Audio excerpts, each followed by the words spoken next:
just going to take you over to the business Jenny. office. You just need Jenny. So.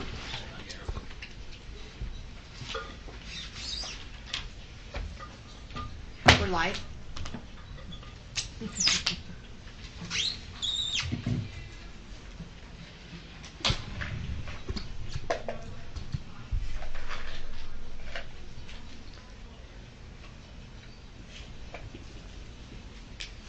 All right, it's 6 o'clock on Tuesday, August 3rd, 2021. I'd like to welcome the board here for this school board meeting.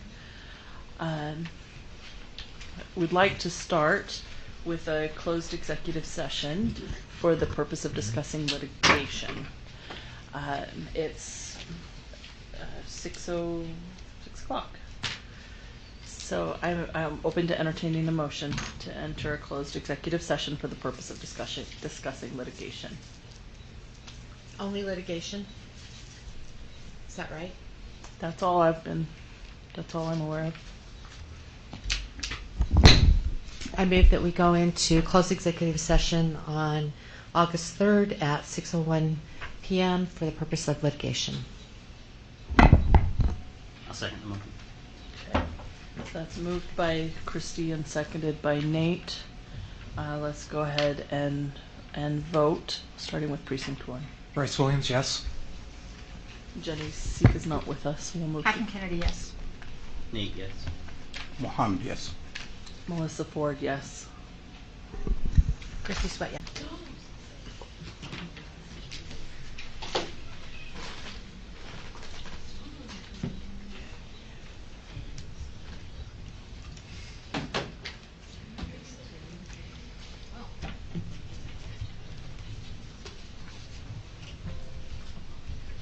Okay. All right, thank you and welcome to everybody to this board meeting of the Salt Lake City School District Board of Education. It's Tuesday, August 3rd at 6:30 p.m. I'd like to give a special welcome to our representative association groups. Thank you to James Tobler for being here. Welcome, James. I'd also like to recognize our SLCSD President, Alan Miller, our Buildings and Grounds representative, Che Olson, SLEOPA representative for the board is Cindy Mills, and for Child Nutrition, B. Alonzo, and Transportation, Terry Copa. I'd like to also welcome the members of the Superintendent's Cabinet who are here, and to the board members, Superintendent and Business Administrator Kersley, thank you for being here. And then a special welcome to Yadira Garcia, who's our student representative from Horizonte, and we're happy to have you here with us. I'd like to have you stand and join me in the Pledge of Allegiance.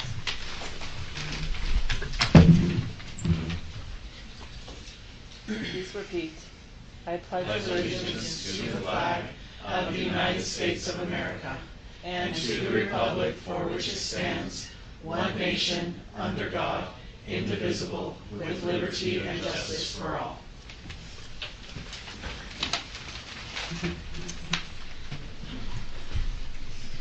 Thank you. And now I'd like to turn the time to the superintendent for recognition. President Ford, members of the board, I'd like to recognize new administrators to their position or to our district who have been hired since I was appointed and officially started as superintendent. Kalina Potts is the new assistant principal at Emerson Elementary. Craig Pitts, assistant principal, Newman Elementary. Brigida DeLone is the new principal at Whittier. Katie Hicks, assistant principal at Northwest Middle School. Logan Hall is a new member of my cabinet, executive director of HR. Dr. Gwendolyn Johnson-White, our new assistant superintendent. Pam Pedersen, our new principal at East High School. And lastly, Lance Taylor, assistant principal at East High School. Thank you. Thank you, Superintendent. All right, we will move to the consent agenda for our business tonight. And I have a request to remove the minutes for the board meeting July 8th, 2021 from this consent agenda to action. So I would entertain a motion on the consent agenda with everything but the minutes. So item number 3, and move that to action.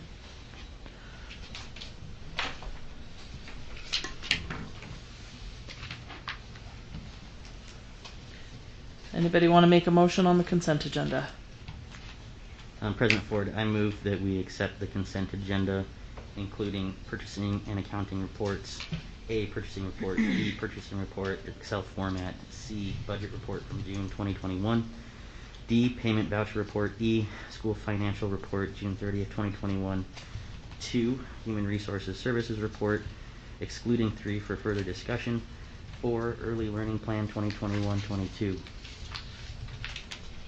All right, thanks, Nate. We have a motion. Do I have a second? I second. Thank you, Mohammed.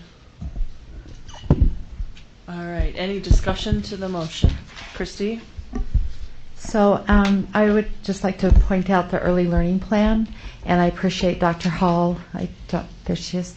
The work that went into the presentation. However, I know we're in a crunch, right? It has to be sent to USVE. There's a deadline on it, but there's 2 new components to it: the math and professional development. And we have multiple board members who are new. And for me, always knowing what we're doing around our reading program, which is our K-3 reading program, our math program, and now the professional development, would have been really helpful to know all of that, maybe in a study session. And so, although it's on our consent agenda, obviously I will, vote for it. But could we possibly, Dr. Gatson, have this as a study session in the next month or so that we could really understand, what all these moving components are? I know it is something that at times has just gone straight onto our consent agenda, but part of that is because a lot of us were well versed in the K-3 reading program. But there's been a little change to it. So if we could do that, that would be great. Most definitely noted. Thanks, Christy. Any other discussion to the consent agenda? All right, seeing none, let's go ahead and vote. And we'll start with you, Bryce. Bryce Williams, yes.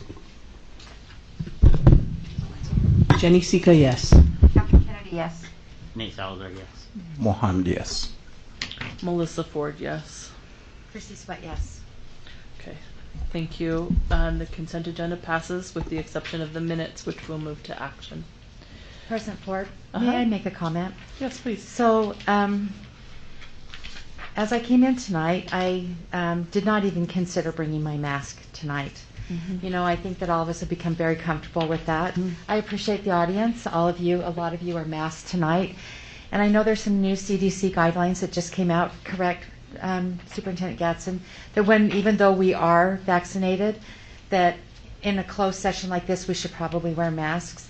So, President Ford, I'm just wondering if that's something that we could talk about as a board just really quickly. It hasn't been on our agenda, but yet if there is, the comfortability of the rest of the board, that maybe we should mask up when we're in here. Okay, how does the board feel? I'm happy. I forgot mine. I'm happy to wear it. I forgot mine too, and Catherine had an extra one. Yeah, happy with that. I don't have one.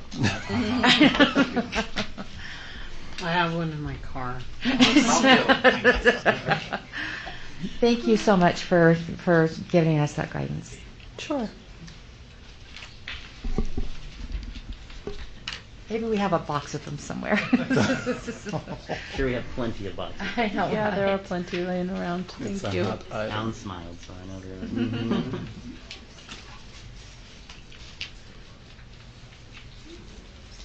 It's specifically to protect the Adira too.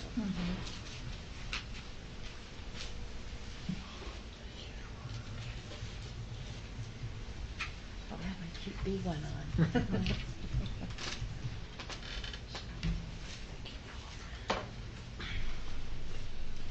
Okay, we will move to the request to speak portion of our agenda, and I have one person who signed up to speak, but I don't see them. Is Tyler Gaisford here?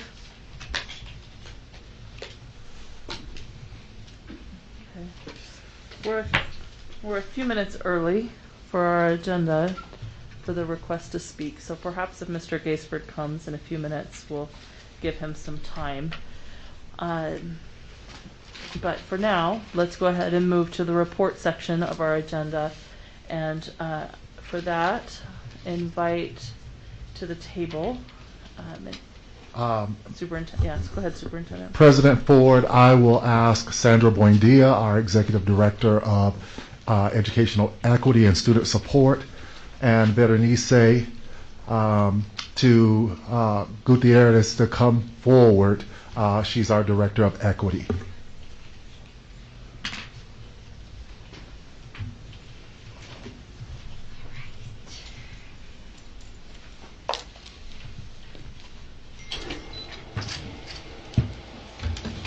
Hello, everyone.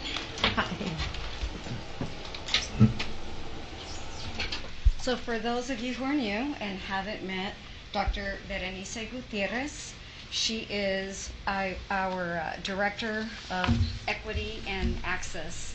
And so she does all our work over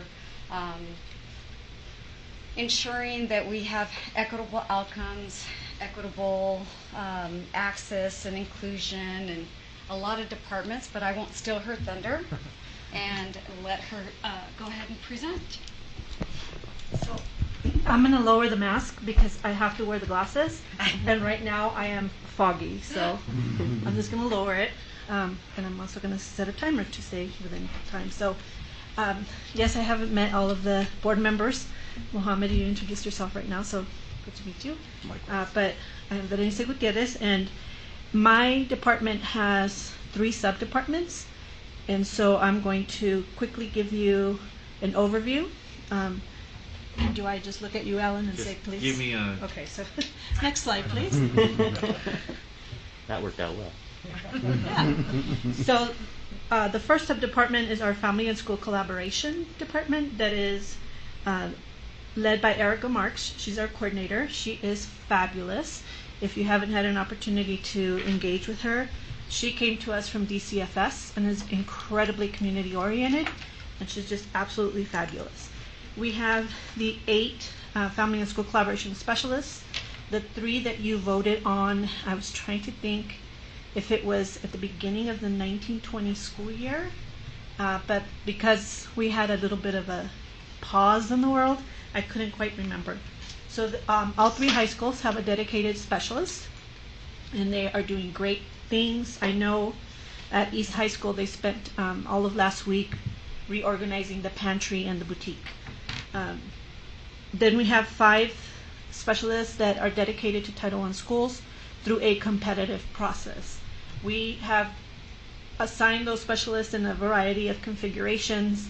Erica recommended that we do a competitive process and that we place them at their schools for 3 years.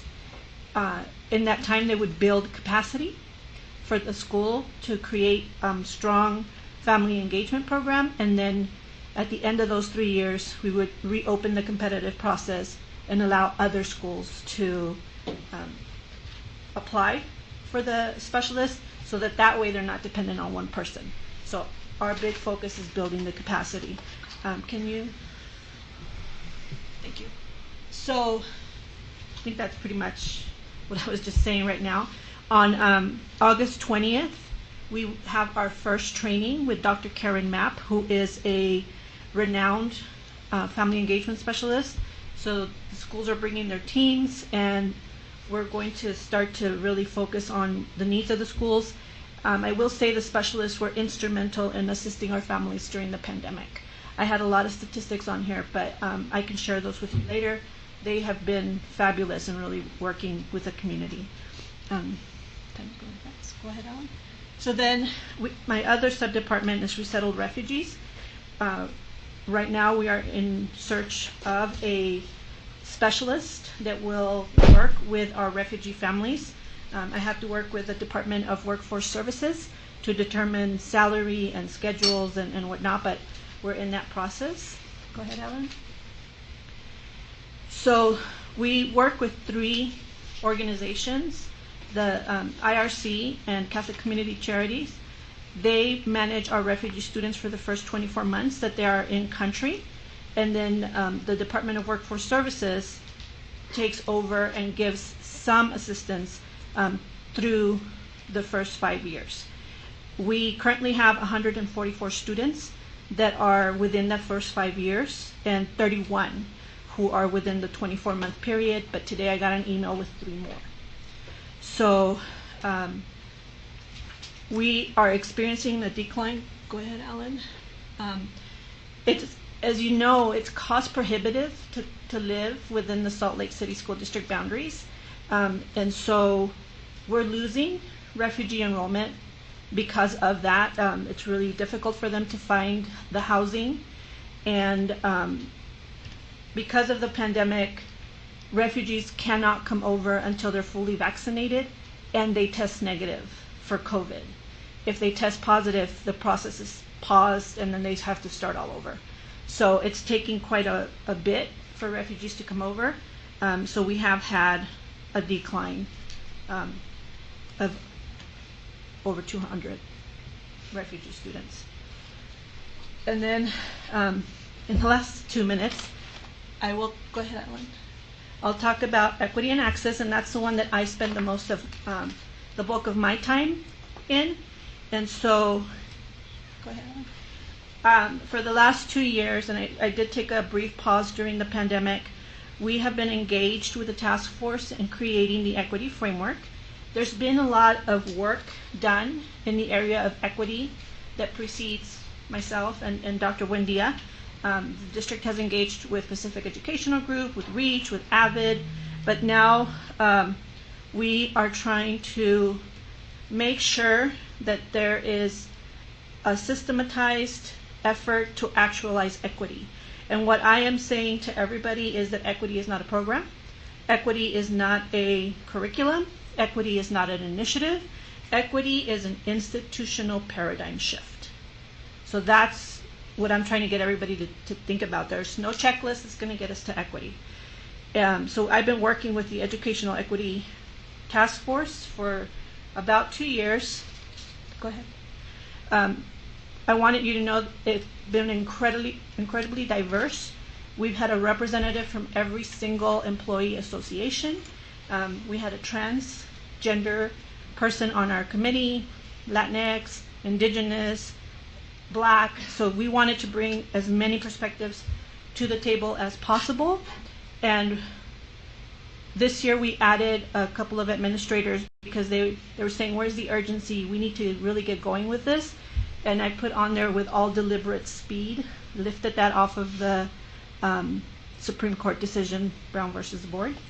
So our equity framework, Alan, if you will, is quite simple, but it includes a lot. So the social and emotional well-being, that is work that I am going to collaborate with Emily Sutherland with the SEL framework, because that's a big part of our equity framework. Then the strong educational outcomes, which will include classrooms and leadership for learning, and then the removal of institutional barriers, which is you, governance, and of course our superintendent. Go ahead, Alan. I'm almost done, I promise. So, stop. Dismiss, I know. So you got in the presentation the proposed equity definition that the task force has come up with.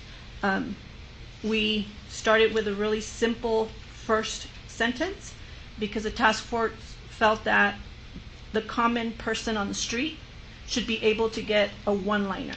And then we got a little bit deeper with the rest of it. It's a proposed definition, that's why I have draft across it. Go ahead, Alan.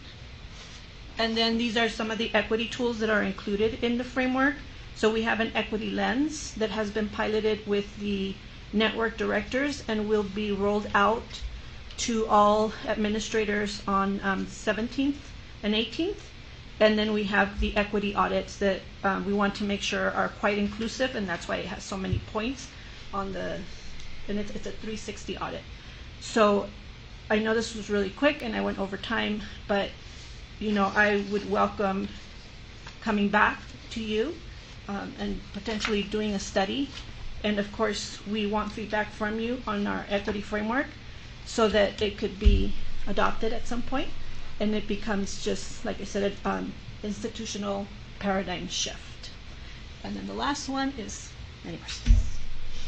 Thank you so much, Dr. Absolutely. Gutierrez. That was a lot of information quickly. It's Yes. also something that has been a priority for this board as well. So I'm sure it's something that we will continue to discuss and revisit. I know that the board will have questions for you now, so we'll like to go ahead and take some time for questions.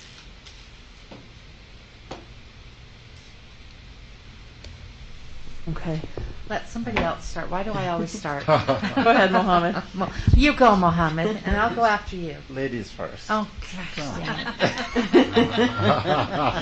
Okay. Dr. Gutierrez, thank you so much. What a great presentation, and I really appreciate having the PowerPoint beforehand. So you're right. That was it seemed like a long conversation that we had about our family collaboration and putting those specialists in place. I think that our next step was always to continue to add, and especially at the high school level, we still don't have anybody in innovations or horizonte. And I think that should definitely be, the next level, of adding that to the high school. And I think that should be something that as a board we talk about. And then looking at, those other Title I schools and then working out to our other schools. I think that we've seen that it's definitely been very, it's just been amazing to watch that work, that's been going on, and especially during the pandemic, this past year, they are, those men and women certainly have been heroes, in our communities. I think that maybe the one question I want to ask you is, well, there's a lot of them, but one of the ones that is rolling around in my head is I think it would be important to have maybe some pointers or some insights or conversations with you because we haven't quite gotten to the point where we've looked at our policies, and looked through an equity lens, and maybe that systematic racism, maybe it's the word, whatever it is. There's, we took a stab at it, and Ms. Kendall did a great job with our pronouns, working through that way. But I think we need to continue to do that, and so I think it would be really great for our subcommittee and then with the board to really be looking at our policies, and making sure that as you do your equity work, and we're moving through equity, but if the governance of our board and of our district isn't there, then that seems like we're working against the mission of what we're trying to keep moving forward in the world of equity. Does that make sense? Absolutely. Okay. Thank you. Thanks, Christy. Mohammed? Thank you, Doctor, thank you for really bringing that, to light, because a lot of times we do hear the term, equity here, equity that. And if you ask someone to define what equity, they just refer to Webster Dictionary and give me a definition. But it's far beyond that. And so it is saddening to see that the enrollment of refugee communities is declining in our district. And I don't know if there has been any efforts from your group to get in touch with the city council. They are the ones who are, in the process of developing affordable homes, affordable apartments, and so. And, and probably that would be something that would work for us to have probably some of the council members here, city council members here, and just see what they are doing, really to help that. Because we want our city to continue to stay diverse, and here we go, we talk about equity right here. So I don't know if you guys had a chance to do that or not. So we meet quarterly Okay. with the, they call it the Refugee Providers Meeting, and we meet quarterly. It's IRC, Catholic Community Charities, the Asian Association, and all of the school districts and the Department of Workforce Services. Okay. We met last week, and that's where the discussion was had that it's really difficult to place refugees within Salt Lake City because, if you're a landlord and you can charge $2,000 for a space versus getting a voucher for a space, it comes down to the money, right? So they're placing most of the refugees in the South Salt Lake County because it's not as expensive. So we have a really hot market. So I know when we were looking to purchase a home, we would put in a bid and the realtor would call us within 10 minutes and said, you've been outbid by like 30 other people, right? So the housing market is a big thing. And then the other big thing is, of course, COVID and the Delta variant, and now there's a new variant, the Lambda. So there's a lot of factors that impact our ability to receive more refugees. But they are working on it. And like I said, we meet quarterly to get updates. So housing was the big one for this month. Okay. And in those quarterly meetings, have you extended an invite to city council members who work directly with the mayor when it comes to housing development and so? I have not, because I don't organize the meeting, but I can definitely email the people that organize it and ask.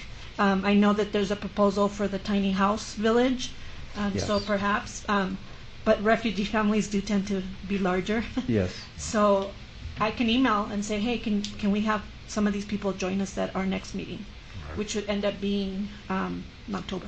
Okay. And I've mentioned to the mayor that that's one of the initiatives of our district to really find solutions for affordable housing, because our families signify the health of our district. And so I have notified the mayor that that is something that we want to look at, because it is one of the variables that is impacting our enrollment. So I'm sure she would be glad to assign someone to that committee, and that's work that I want to do directly with her as well. Perfect. If I can add, since everybody's having conversations with hopefully the city council and the mayor, it's not just that the homes are cost prohibitive, but they're also not large enough to be able to house the families that are coming in. And so an apartment complex or an apartment that's 2-bedroom, 1-bathroom for a family of 7, I mean, you can make it happen, but it's certainly not the most comfortable. So it's kind of, we see all these high rises, right? Well, they're apartments for how many people? They're really not, we're not seeing homes built for families, and definitely not large families, you know.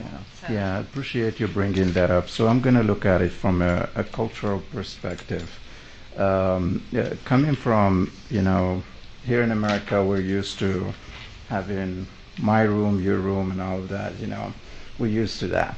So, but coming from another country, it's about families staying together. The 2-bedroom might seem small for us, but at least it is a beginning of something until something is established.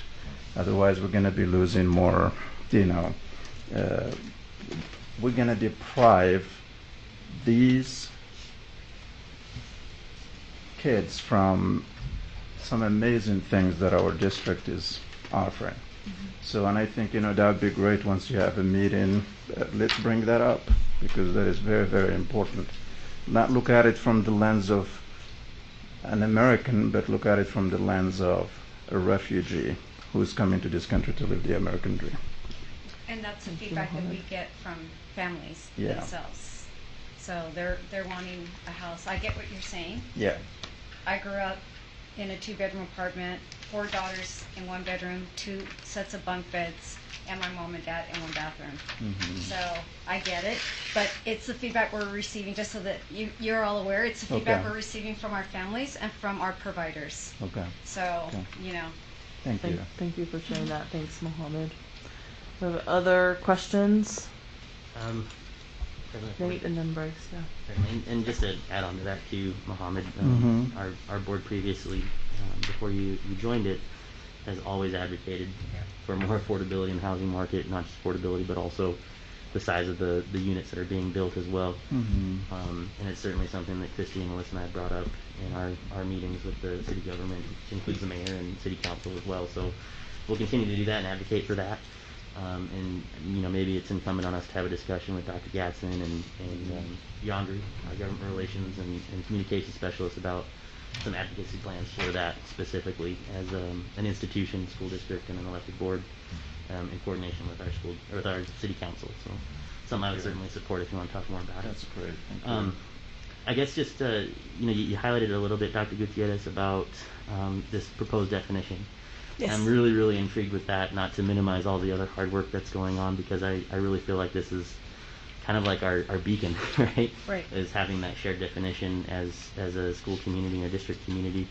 What are some of the next steps in moving this from draft to, something that will be a final version, and how can the board support those efforts? Absolutely. So, as a task force, we have gotten to a point where we are ready to come before the board, do a board study, and have you adopt the framework. We begun right before the summer break.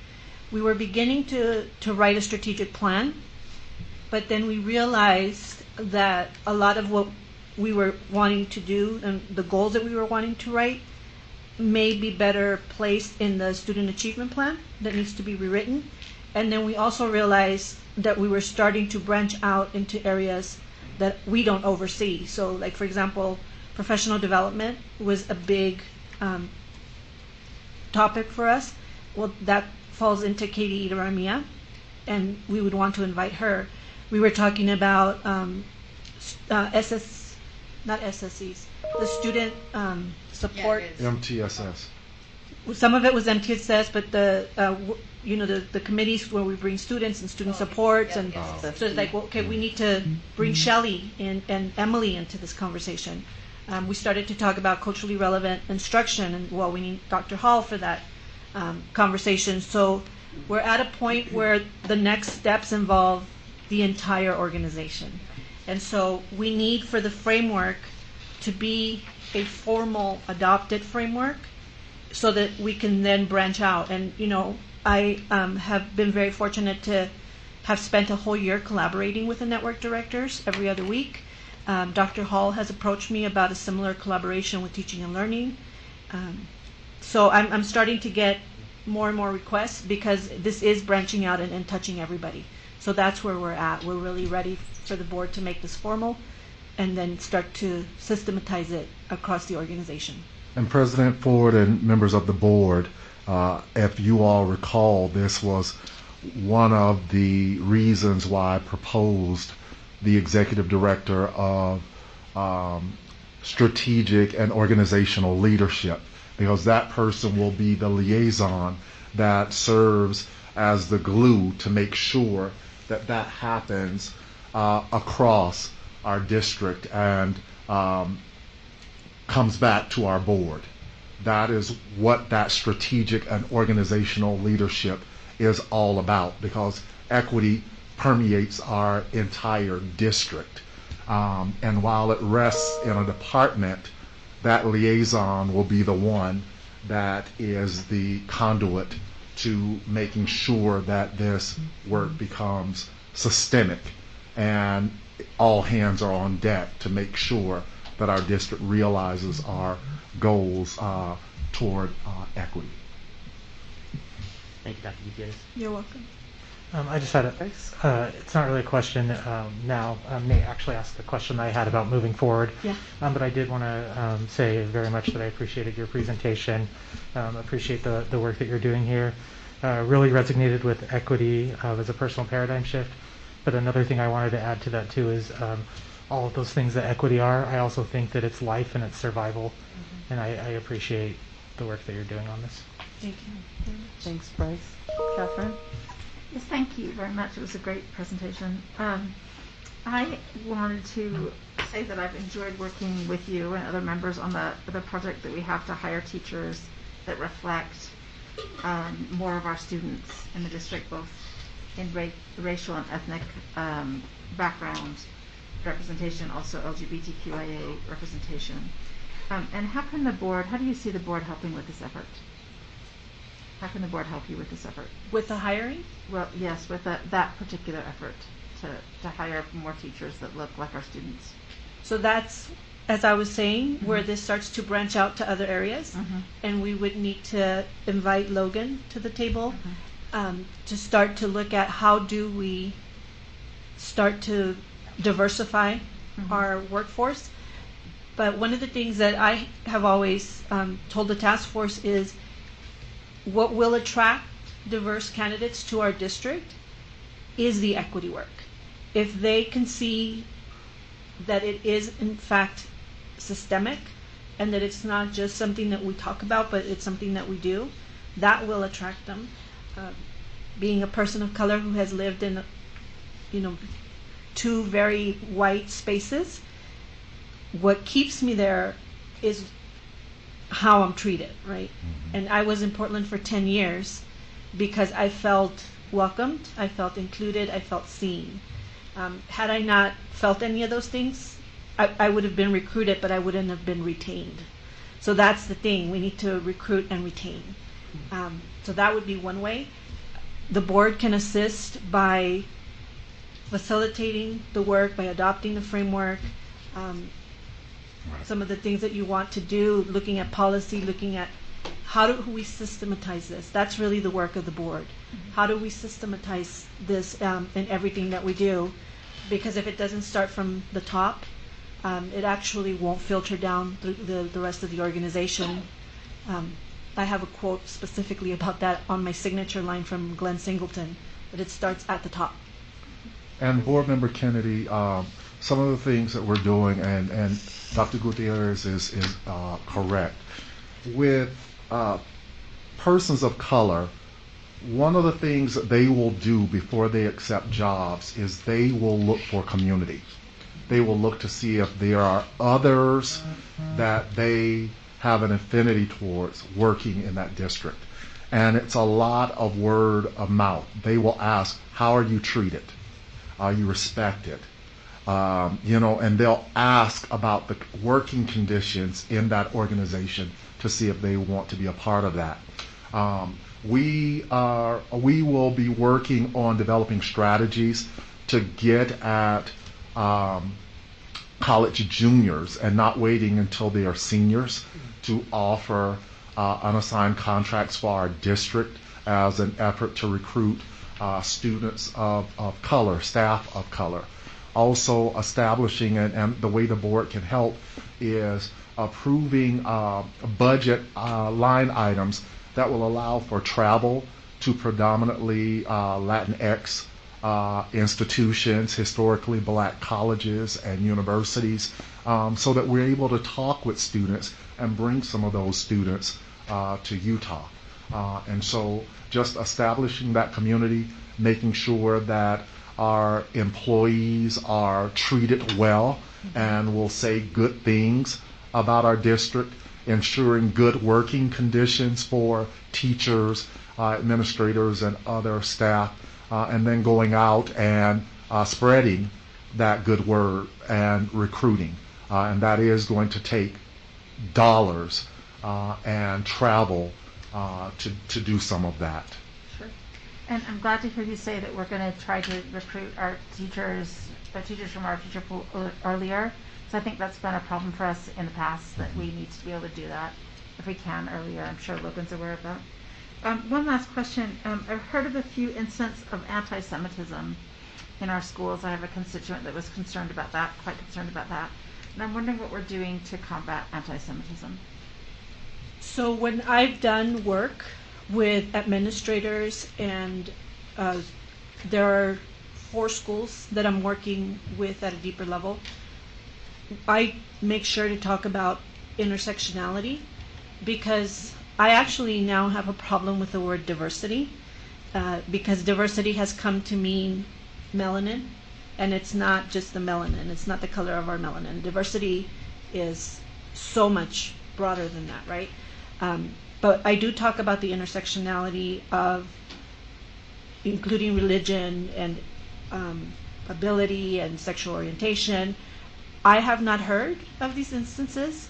They haven't come to me, but definitely I can address them again, because we do talk about implicit bias, we do talk about microaggressions, we do talk about stereotype threat. So as a matter of fact, for Admin Institute, that's why I have this book, The Belonging Through a Culture of Dignity. We're going to be doing work with all of our administrators this year about how do we create an inclusive, welcoming environment where everybody's dignity and humanity is honored, because that's really how we get to equity. So I'm addressing it, but if you know of instances that need to be addressed further, or if I need to highlight it more, I'm more than happy to, because we should not have any. Working with the Anti-Defamation League. They have a student led project that I've been successful in bringing to other districts, No Place for Hate. And they look at issues specific to their school, and they work on projects to improve the climate in that school. And climate is how people feel about that school. But also learning, as I sent out in my newsletter, I truly believe that it takes a village. And in this village, we've got to learn about one another. Our SEL work is a part of helping to address that, and helping students to understand that through diversity we have strength, and that everyone matters in our environment. And so those conversations in our curriculum focuses on presenting our content from diverse perspectives and helping students to see everyone in our village, in our curriculum, and in our discussions in the classroom are other ways that we are addressing that. Thank you. Thanks very much for the Thank you. answers. Any other questions? I'm gonna. This is a great conversation. Thank you both for being here and for your work on this. It's a conversation that we want to move forward. You can, I know you can hear that, and I appreciate you bringing up that book that you're studying with administrators. That may be something that the board wants to take up as well, and we could read through that and discuss that as a board, and then certainly bring this back for discussion and for movement on adopting this definition and your framework. And Awesome. thank you for the time spent with us tonight. Can you bring a book for each of the board members to our next board meeting? I can go grab them right now. Well, we have to order them. We're down. Okay. Oh, we're out? We're down to 5. Okay. And Oh, so I don't. sorry. There were 2 boxes when I left on Thursday. Every Good thing we didn't administrator, have. Yes. yeah, every administrator has gotten Commodity. one. New Here we go. administrators. Yeah, and we're saying we have one. We have one for our assistant soup, and then we have for the new network director. So we've. Okay, sorry. Yes. We'll have it for you at the next board meeting. Soon. Yes, we'll get them. Thank you so much. Thank you so much for the time. Thank you.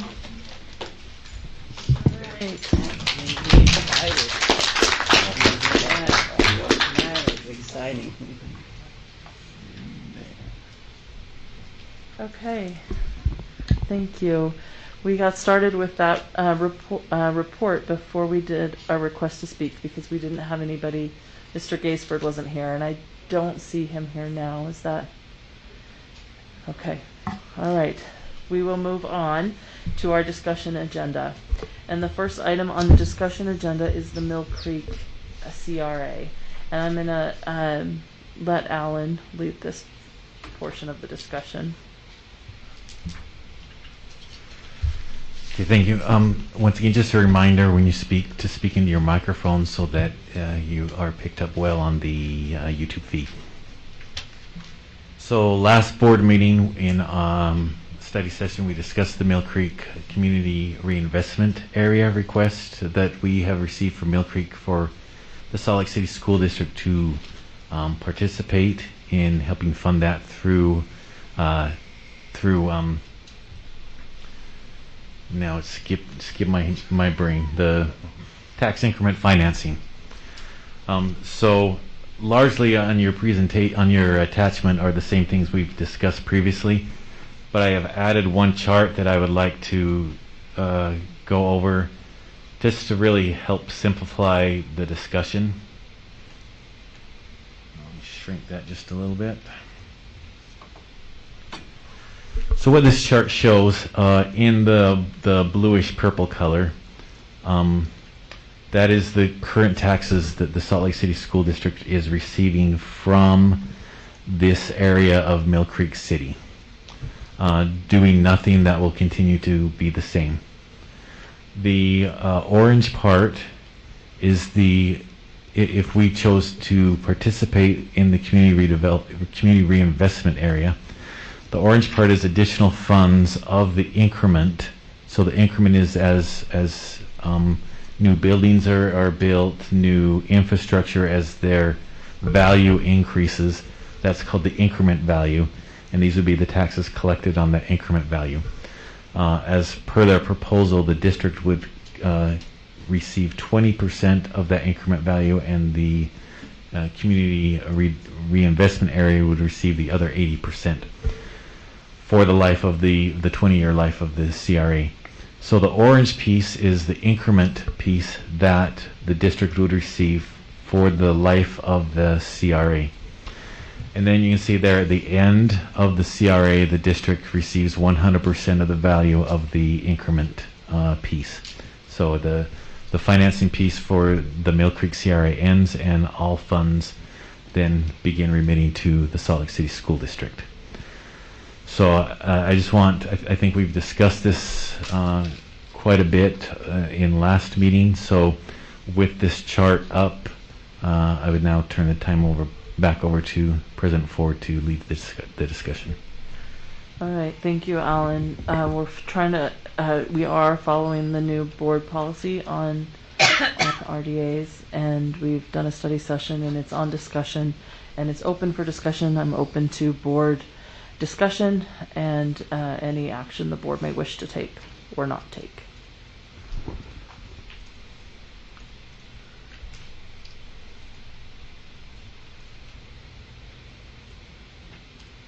President Ford. Just would want to highlight that, the Finance Committee did have a chance to meet with Mill Creek, City of Mill Creek, and their representatives alongside Dr. Gadsden and Business Administrator Kearsley, and it did come out of Finance with a favorable recommendation to the board. I'm assuming that's still where our Finance Committee is at tonight, but I just wanted to make that highlight, and I'm happy to continue our process and would be supporting our partnership with Mill Creek, knowing that we decided to retain that small section for the district. Thanks, Nate. Other discussion? I have a question. Alan, do you have an estimate of the money that we're giving up, or a chart of the money that we'll be giving up? Yes. Just on the next page, let me find my mouse here.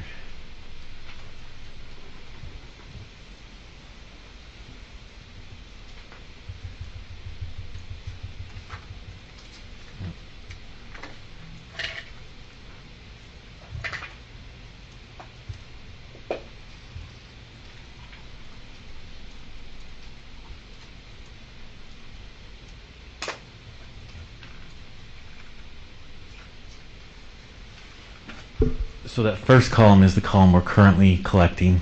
The second column would be the amount we are getting. So at the very end, so that's 20%, so it would be the other 80%.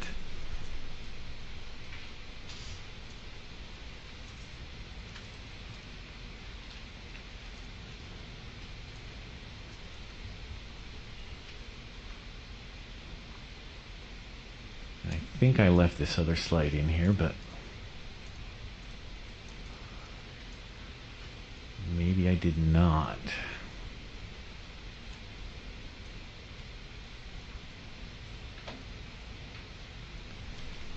So it's very hard to see in here. Let me see. I think I have from last presentation.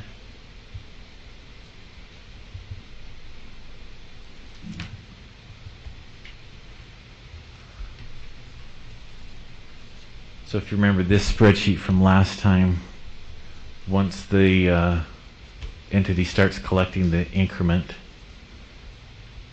that bottom line is the additional amount the Salt Lake City School District will receive, and this next line up is the amount of funds that will be remitted to the Mill Creek Community Reinvestment Area.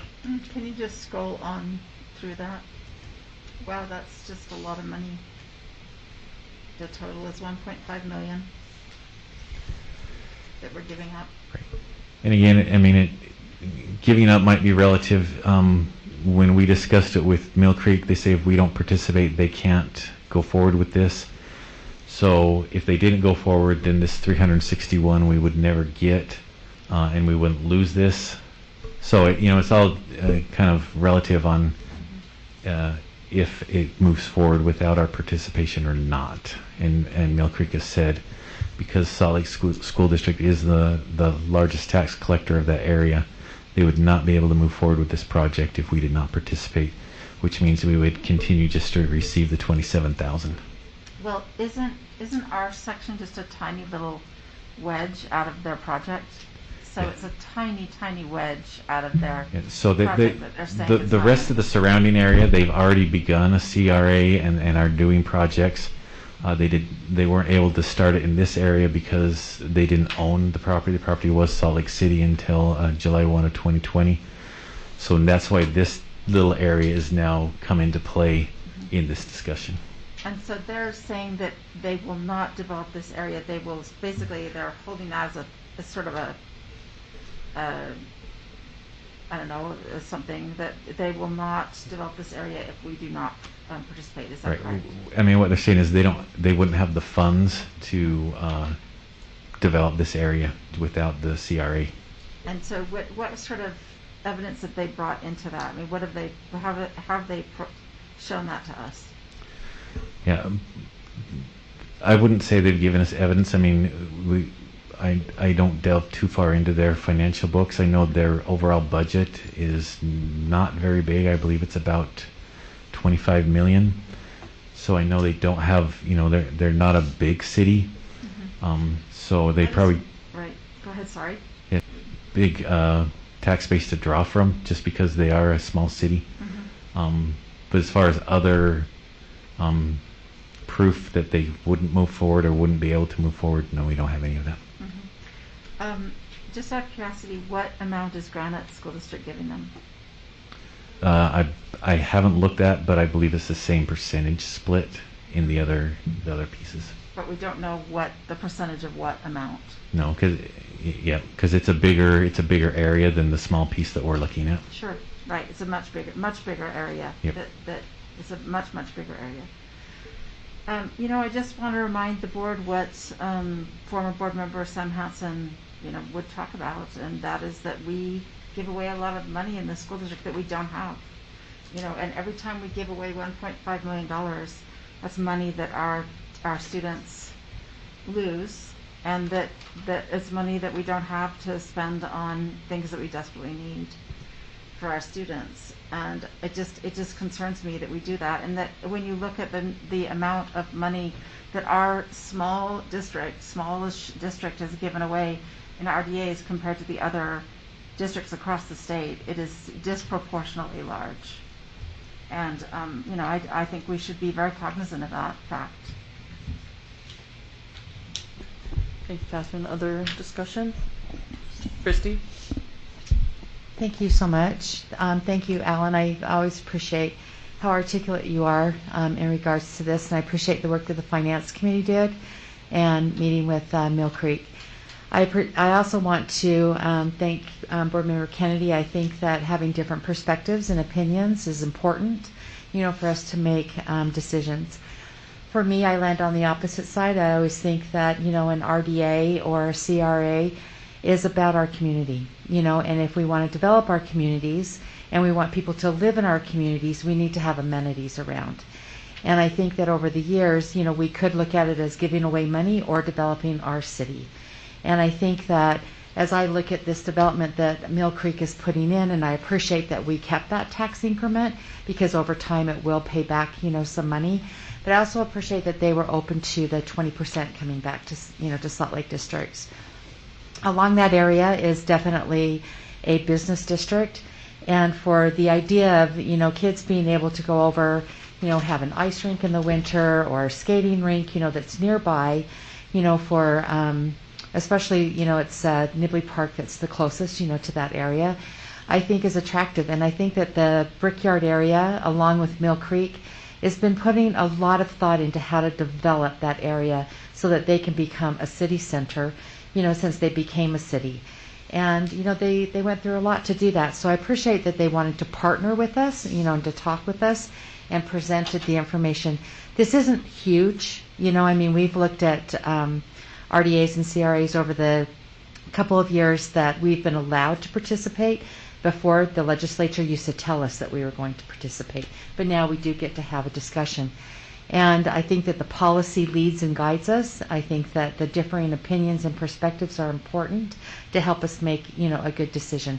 For me, I support this. I think that we've been thoughtful about it, and I think that, the development of areas, especially that area, is very blight, and I think a development there would be helpful to that city government and to the city. Thanks, Christy. Any other discussion on this topic? Well, I just would do a follow-up, if that's okay. Just say that I feel as though that this will go forward no matter whether we fund it or not, that it's just too lucrative of a project. And I just wonder why our kids are always responsible for funding cities. This really isn't even our community. It's really a little bit outside. And I just feel as though our kids are always asked to fund these things, and we should be keeping this money to use for our students. We need it.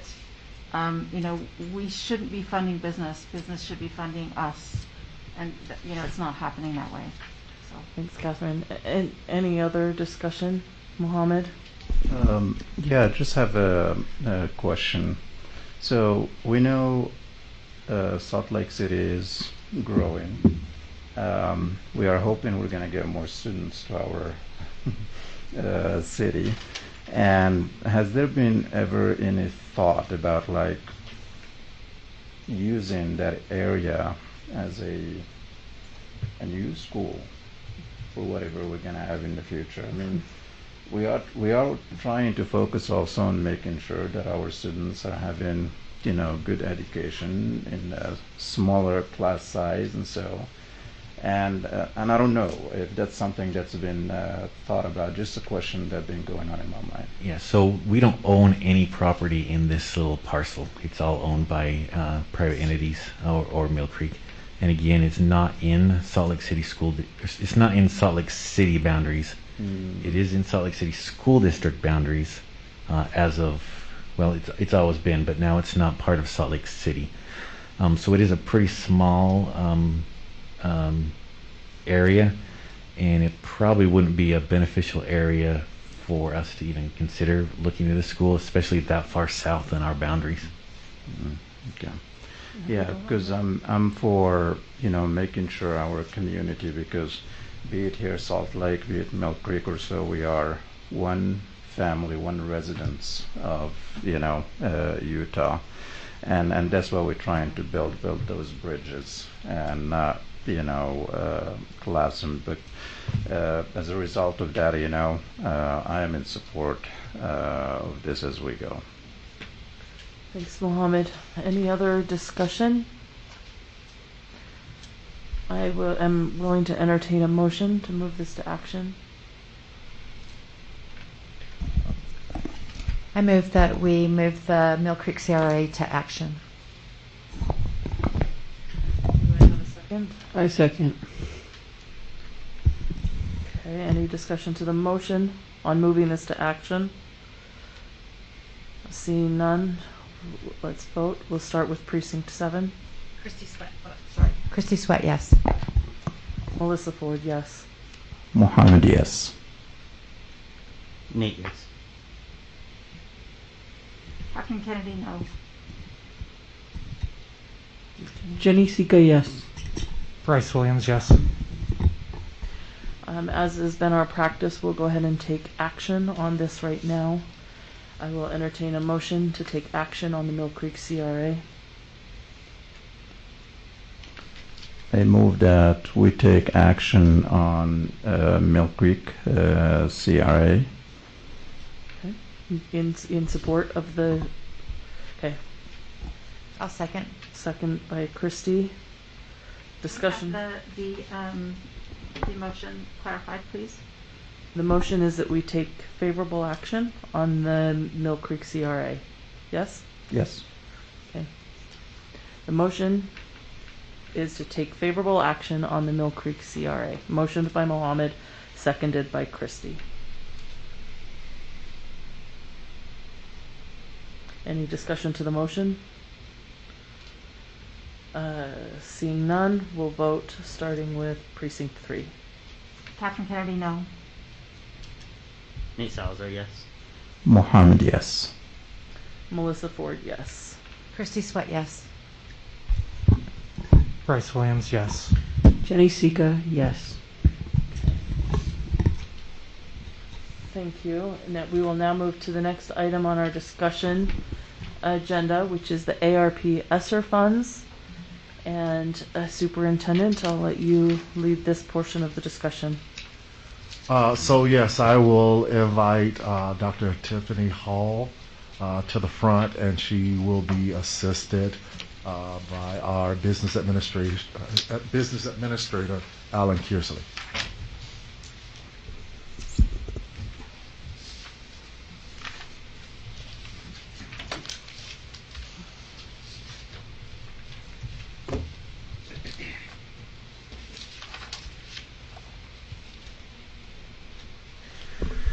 All right, so if you remember last board meeting, we asked for feedback from the board on priorities for spending the the American Rescue Plan Education and Secondary School Emergency Relief Fund, number 3. I hope I'm right. So with that feedback, we went and began to put a plan together.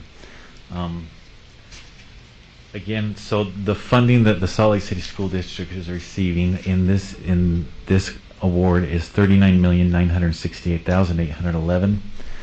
In addition, our 2 district charter schools, SLCSD and Open Classroom, also receive some funds. They will be following whatever plan that the district approves as applicable. I mean, some of the items might not be applicable to them, but for the most part, whatever plan the district approves will be the guiding plan for those 2 charter schools.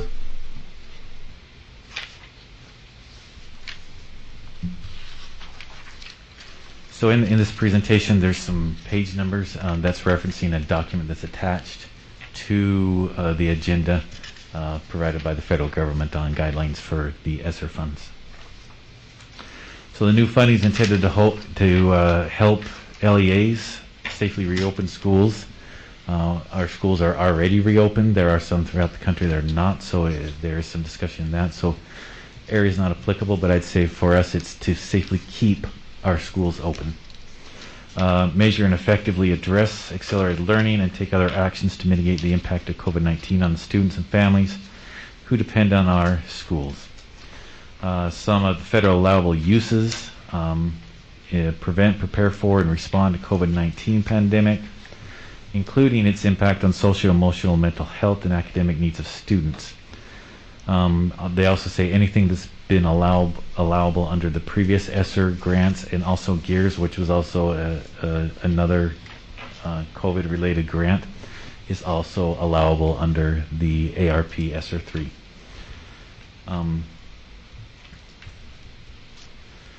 The State Board of Education gave us some suggested priorities that we address student mental health and social emotional needs, including student health foundations and protective factors. Address missing or disengaged students in grades K through 12 and literacy. In addition, at least 20% of these funds must be allocated to evidence-based practices to support students with unfinished learning, ensuring that learning is accelerated to close learning gaps from the 21-22 school year. The remainder can be spent on identified allowable expenditures. It's listed on page 2 to 3 of the document that's attached. There's I think there's just under 20 different categories that they've addressed. And there we note again that the charter schools will be following the district's approved plan.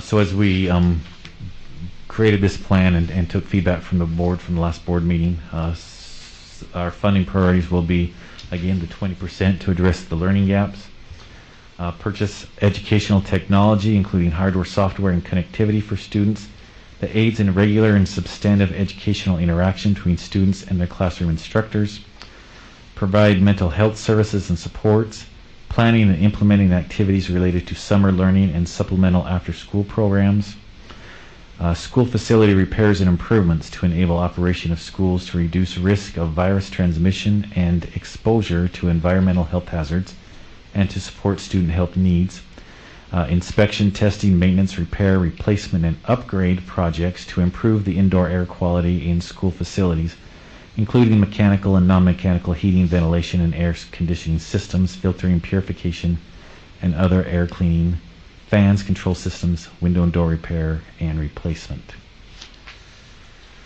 So those are the priorities the districts come up with. Part of the application process also requests that the districts or the LEAs get input from the public on what their priorities would be and how we should spend these funds. Dr. Hall, she went through and did a survey to all of our parents, and she's going to discuss the results of that survey. Thank you. Thank you for the opportunity to be here and to talk about these funds. We did send out a survey, and we opened that survey on Monday, July 19th, and left it open for 2 weeks. Following our general district protocols, it was a confidential survey, so it was emailed to every family member who had a registered or a student that could be registered in our district, as well as all of our employees. And of course, we do the confidential survey in the event that something is brought to our attention that we would need to legally or morally follow up on. One of the things that was an interesting part of this survey was making sure that people understand that even though this is an enormous amount of money as money goes, and it's over time, it is one-time money. So as we look at our priorities and as we create the plan and receive your guidance and complete the application that will be submitted, we are keeping very fore in our minds, or being very mindful of the fact that things that we do may not be able to be sustainable over time without increases to taxes or other ways to fund those pieces. And so we were clear in our survey in the beginning that that was one of the restrictions that this money has, that it doesn't last forever, although it would certainly be delightful if it did. We had over 1,400 responses to the survey, which is it's a substantial and a statistically significant amount, so we were happy to see that. I'm going to go through the first questions that we asked had to do with the board priorities that were identified through the discussion that we had the last time. So our top funding priorities, as we asked our respondents and our stakeholders to respond, this is an average based on a number, we said on a scale of 1 to 10 or 1 to 100, which would be the most important, or what would you think the most important things are. So our top two funding priorities were that we support students with unfinished learning, which we are already required to spend at least 20% on, and then also with providing mental and health supports. And I provided for you on the desk, and will attach electronically to the minutes, a copy of, or a summary of the comments, which we grouped into 5 areas. And so I'm going to talk about those after I look at the funding priority pieces. So those were our top two priorities. The next 4 areas I've listed in the order that they were indicated. So our projects to improve indoor air quality, and then purchasing educational technology, and then fixing and improving our facilities, and then providing after-school and summer school programs, which is interesting, and we'll see in the comments why. So looking at the open response comments, they really fell out into 5 basic themes. And those themes were student learning, student well-being, infrastructure, staffing, and family support. And I'm not going to read all of them for you, but just a few of the things that came out as a highlight for us. Under student learning, one of the things that I noted as a concern of parents and as a concern in our department in teaching and learning is making sure that we're providing for all services for all students. One comment reads, identifying bubble students, there seems to be an emphasis on supporting students who are academically at risk, but there are also students in the middle that still need support. Many of our students fall into this category.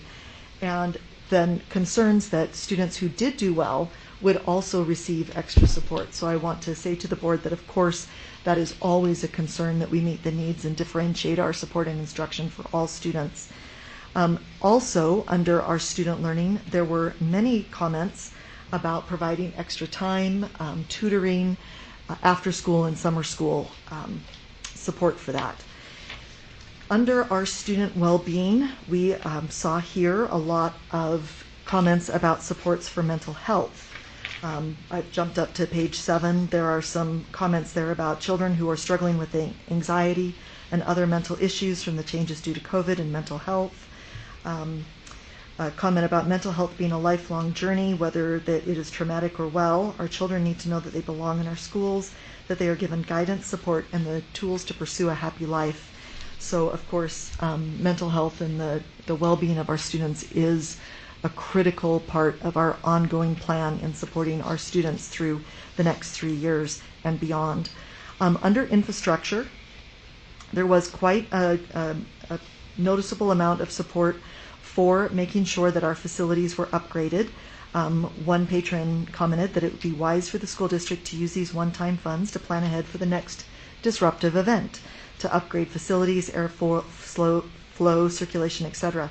And of course, we know that our facility services has done much of that work. They have done a lot of work with our airflow and filtration systems, the filters and the maintenance on those on a regular basis. But of course, we will consider any other additional information or support that they can provide for students and for schools. There are also a couple of comments about bathrooms and making sure, of course, that we had plenty of ways and places for students to wash their hands and conduct themselves that way. There were several comments about staffing, including hiring people to help provide interventions. So that could be reading interventionists, additional paraprofessionals to help in classrooms. Of course, and as one patron noted, these would need to be one-time contracts or contracts on a yearly basis as we worked out what ongoing support would for these positions would look like. And under our family support, we had comments about providing food, housing, technology, access, communication. I'd like to recognize the ongoing efforts of our foundation and with our EESS department to work with families for food and housing, as we've heard tonight, and then also with the foundation and our information technology department, as they have worked with making sure that students have access to technology and to internet services. We had some comments that we just categorized as other. Thank you for everybody's hard work, that we wanted to acknowledge that many people recognize the efforts that so many of our teachers and district employees and administrators made throughout the last 18 months. So our open comments really sort of fell out along that way. You can see on the slide here that they tended to focus on that unfinished learning and mental supports. And so based on that, our original comments from the board and this work, our plan, which was also attached to the minutes, would provide funding in large chunks around those priority areas. And you'll see that we've placed the largest chunk, about 30%, into unfinished learning, with another 8% to support after school and summer school programming going forward. So about 38% currently would be in supporting that unfinished learning, and then another 20% in mental health services and supports. And this is not a fully inclusive list of activities, but they are activities that are both research-based and evidence-based that we would consider as a part of this plan going forward. We've also indicated amounts in a percentage for the other priority areas as they were listed, and so that would be the foundation that we would build that plan on. You can, on the next slide, thank you. you can see that we've kind of broken that out for you so you can see how the percentages are represented. As Business Administrator Kersley said, we do have a needed action to approve a plan, and that plan will drive the application that we put in through Utah Grants to approve these funds. And I also want to point out that we'll have an ongoing review of these funds, at least every 6 months, so that we can make sure that we are still spending in ways that are impactful to students, that we are following the plan as it was proposed and then written, and if we need to make any changes for things that might be more effective for students. Thank you. What questions do you have? Thank you, Dr. Hall. So just one note. So the previous slide, because this was the original application due date, shows August 2nd. As of a few days ago, the State Board of Education extended that due date to September 17th. So we would still, again, I want the board to know that you're approving the plan, and then from that plan we will create the application. On your exhibits, there is just, it's a blank template of the application, so you can see what it looks like. But we will use this plan to complete that application. We're happy to send it out to the board once it's completed before we submit it to the State Office of Education, or State Board of Education, if that's the desire of the board. But we don't want to wait till the last day to submit this application. We'd like to get it in sooner than later.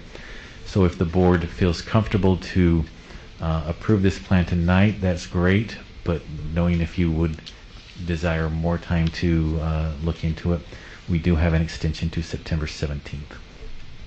And I would just like to say we would like to submit our plan sooner than later. School is about to start, and there will be other priorities and other work that has to be done at that time. And so I would hate to have staff trying to work up to the 17th with school opening, trying to submit this.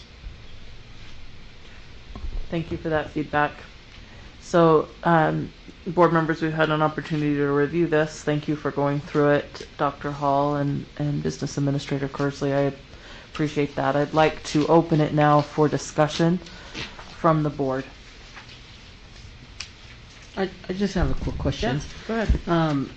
You know, you kind of split it up in percentages, but in detail, like for mental health, we don't have those in detail what we're going to do for mental health until after we approve this.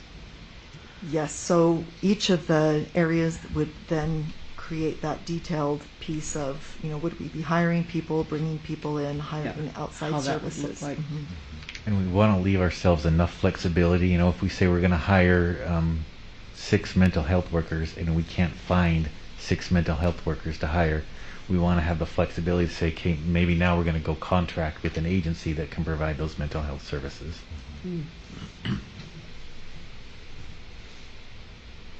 Christy.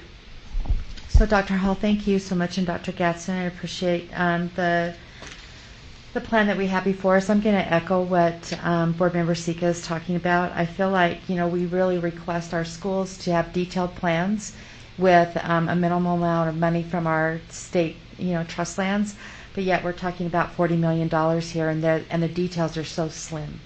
It makes me uncomfortable to approve a plan that I don't know what the details are. And you know, the equity lens that we need to use. I mean, even if we talk about mental health workers and we hire them, you know, I've never been a proponent of using one-time money for salaries, because then what do? You know, you've got to find a way to fund that person if you keep them. So I'm a little concerned about that piece of it. I think that I guess that first, Dr. Hall, could you talk a little bit about who is involved in identifying these 6 points? The board. So you felt like it came from the board? Yes. Okay. And then the details of it, who will be working on that? Each of the departments where that money will flow. So for instance, for counseling, that would go through our counseling and our EESS and Student Support Services department to determine, as Business Administrator Kersley said, who we can fund, what we can fund, and how that can best be used with one-time funds to go out to the schools. Okay. So if we're looking at identifying these 6 priorities along with the money, then could you walk me through and help me understand why we'd be using ESSER funds for capital needs when we have capital dollars already? Why would we use a fourth of this money? Right. So the first answer is because we can. Right? If we can use federal dollars to replace an HVAC system, it saves our capital for a different future project. And we feel with the funds that we have available, we can meet the other needs that are there. Now, if we didn't, it might be one of those capital becomes the low on the priority, that we address all the other needs first, and if we feel we've addressed them adequately, then we say, okay, now let's tackle maybe an HVAC system or 2. So I think where I'm a little uncomfortable is when we talked about the sustainability, we were very much so targeting, the capital funds. I understand what you're saying is that we can use them, but yet at the same time, I think that the ESSER money, if it could go into, different programs, but so I'm uncomfortable with. Capital is a great one-time Right. expenditure. It is. So, I mean, I understand what you're saying. I do. I'm just looking at $10 million that we're putting into the facilities versus into programming, and helping kids. So I think that it's unfortunate that we're in this situation. I appreciate, Alan, that you have said that we have until the 17th, but I also am hearing what Dr. Gadsden is saying, that sooner is better than later because of it. It makes me incredibly uncomfortable when we're put in that position, when we've known for a long time that, at least what the target was, with the $30 million. 30 seconds. Or 30, I'm sorry. And so I just, I'll wait until it comes back around. Thanks. Thanks, Christy. Other comments? Catherine? So I just want to say that I'm really pleased that we did a community survey. I think that's great, and I appreciate that, and I understand that it took a while to do that and to sort that out. I do think that these categories are reflective of what we talked about the other night. I understand that you guys will be putting together plans, and maybe we wait till our next meeting to approve those plans, as board members again has just suggested. But I do think that it's hard to do that, and you've been waiting for us to do it, and I appreciate that. I would like to see in those plans myself some of the innovative ideas that we had as a board, and some of the innovative ideas that I think our employees would have. I think this is one-time money. It's a great way to spend one-time money on things like outdoor classrooms, which I think are not only healthy right now, but also really show educationally that they make a difference to students, and they really expand their learning abilities. And many of the other things we talked about the other night. So I hope we can really look at that carefully and use this money to create what we need it to create and to bolster our students, but in the most innovative way so we can practice new things and see how effective they are. So thank you for what you're doing. Thank you. And Board Member Kennedy, I'd just like to point out that the items under activities with the asterisk did come directly from the list that the board produced, and outdoor classes were one of them, and you'll notice that there is also Right. a comment in the, Thank you in for doing the that. survey about that as well. And I'd love to see that. One additional thing, this is hard to do. I would love to see people that aren't parents and aren't employees, but are community members and constituents and taxpayers surveyed. I think that that's hard to reach those people. We don't have necessarily the best way to do it, but I have a lot of constituents who don't have students in the district who have strong opinions and good opinions, and I'd love for us to develop a way to reach out to them. I'm not saying that we have that way right now, and I certainly don't blame us for not doing it, but I'd love to see us do that in the future. Thank you for what you've done. We'll look into that. So good thoughts, Catherine. Thank you. Any other comments about this? Nate? Yes. And again, huge gratitude to you and to Business Mayor Kearsley, Dr. Hall. I was also and my brain's a little foggy on this, but I also kind of understood that the process is that we would need to approve this type of plan and as a big picture, and then the devils and the details as we move a little further along. Am I mistaken in that, or is that? accurate. Right, so plan kind of high-arching goals. The application will get slightly more detailed, but not too much. And then it's the implementation of the plan where the details will come. And that's where these ongoing reviews will really be effective for that. Okay. Ongoing reviews and reports to the board. Okay, thank you for that, because I was just, just hearing the comments from tonight, and thank you, board members Sika and Sweat for bringing that up. I just wanted to kind of clarify that just as we move forward as a institution. And I guess just my question, Dr. Hall and Business Administrator Kearsley, is really in the after-school piece here, just that 8%. What kind of impact do you feel like that can have? To me, it seems that maybe it could be increased, but also want to understand if there's a comprehensive value, knowing that unfinished learning is our highest marker, and knowing that after-school programming is could be a benefit in meeting that unfinished learning goal. So what kind of impact will that 8% have on what we currently do, and what do you anticipate some of the goals will be in coordination with unfinished learning? That's a great question. And that's why I really see number one and with our unfinished learning going hand in hand with that. What we found in spring is that we were having highly qualified teachers and occasionally highly qualified paras doing extra one-on work or very small group work, so 3 to 5 students after school for up to 45 minutes at a time, and that gave them an opportunity to really work on some specific skills. We also used ESSER funds to support our summer school program this summer, especially our academic piece of that summer school program. So, but that's also a great way for us to really look, as Business Administrator Kearsley said, at the details of, where do we want to make sure that our priority is. Right now we look at this, and 38% of our funding is in making sure that students have access to what it is that they need to catch up.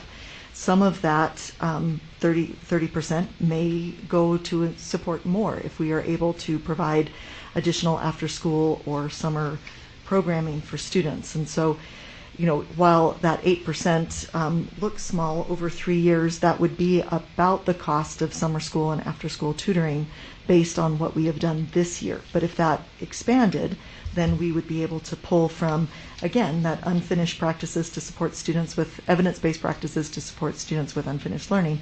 We would be able to slide those funds back and forth within a federal grant application, as long as we are making sure that we're documenting where we move those things, and as we bring those changes or adaptations back to the board, we also take them to the state and say, we said that we were going to put 30% here, but we've discovered a greater need for after school. We've been able to find the people to staff it appropriately using one-time funds, and so we are going to move another 5% into that category. And they say to us, that is a great idea. Your data supports that. Please make that change. And that is one of the beautiful things about working closely with our departments, with our business office, and with the state business office, is that as things come up and we see where it needs to go, we're able to make those changes. Do you feel like, the quarterly review process that's in place will give us the time that we need to make that kind of impact? Mm-hmm. If we need to make it sooner than absolutely, that's a very typical piece to come in. Actually, quarterly or every 6 months is over a 3-year project, a very appropriate amount of time to be looking at things like this. That's my experience. Excellent. Thank you, Dr. Thanks, Nate. Other comments about this plan? Did you follow up, Christy? Yeah, I'll go ahead and give my 2 cents, and then you can speak again, Catherine. And I think Christy wanted to speak again too. If there's no other requests, you read through it, and it's really high level, and I really value the percentage spent on mental health. It's a little daunting to see just mental health and not exactly know what that will look like. We know through the work we've done and prioritize as a board on social and emotional learning, and really what our employee groups have brought to us, that this is a priority for them too. I'm hoping that they will weigh in, or we'll have an opportunity to really look at the specifics of what that looks like in terms of mental health, because I support the money being spent toward mental health. I want to make sure we're doing it in the most effective way possible with one-time funds. And so I think that that's an important piece of this. And as I read through this presentation, a lot of work has already gone into this, and I appreciate the feedback we provided as a board. I really appreciate the community survey. I'm looking forward to being able to have time to read through it. Thank you. But reading through the application itself, there's lots of questions associated with it that the LEA will need to respond to. And I really would like to see those responses before it's submitted. They're good questions that you have to come up with responses to. Things like, how has your LEA been impacted by COVID, and how has your student learning been affected? I think all of those things would be good for us as a board to see. That said, I'm comfortable with the big picture and approving we move forward with putting that application together, but I would like to see it and maybe even perhaps bring it to our next board meeting in September for final approval once it's ready to be submitted. That gives me a little time to read through some of these responses for me to see the actual application, and I think there's one more opportunity for us.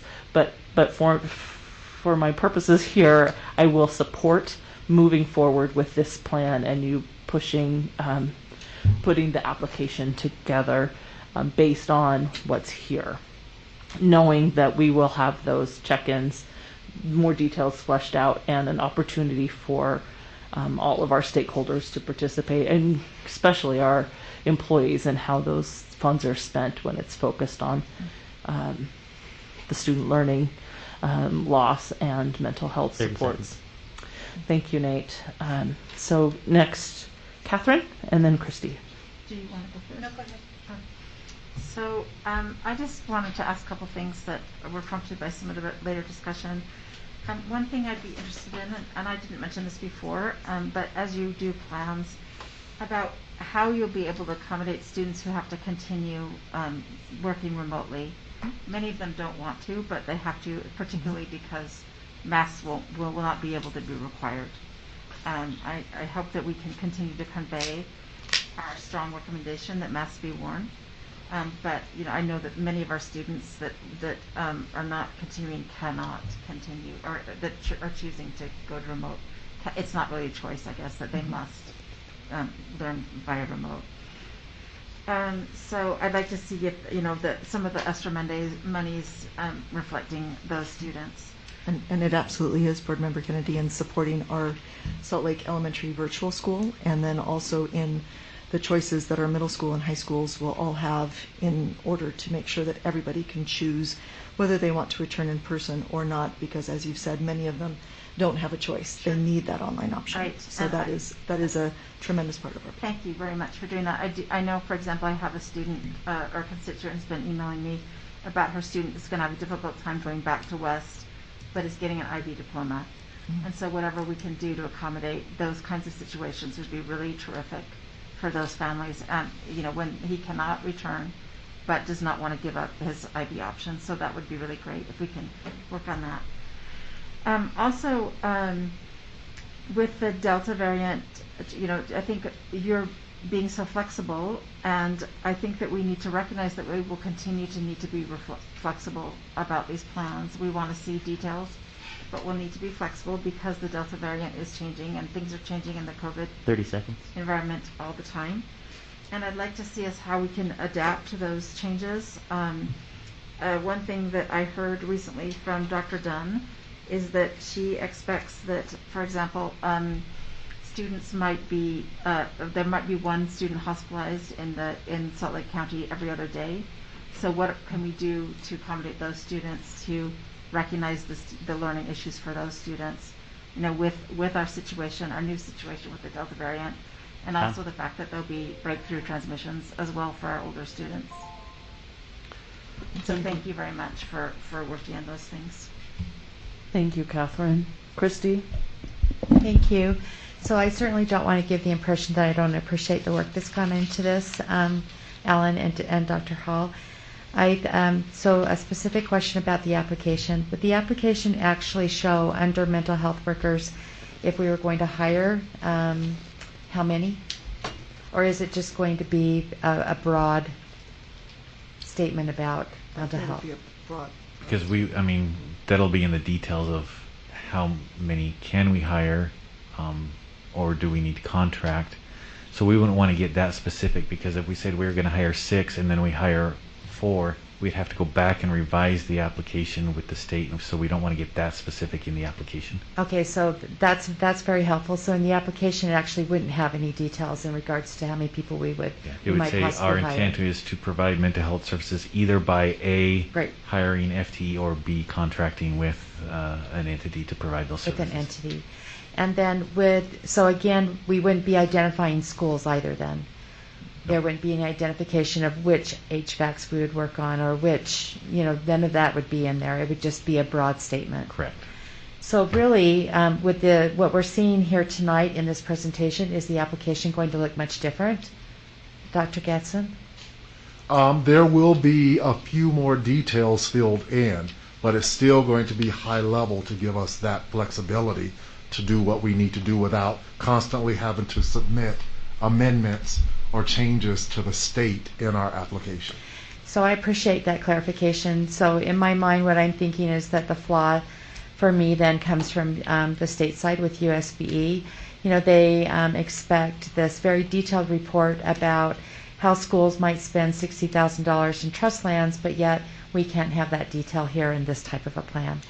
And so I think it makes me again a little uncomfortable, but appreciate the work that's going with it. So thank you. For that comment, Christy. Any other comments on or discussion on the ARP ESSER 3 funds? Okay, seeing no more comments, I'm willing to entertain a motion to move this to action if the board so desires.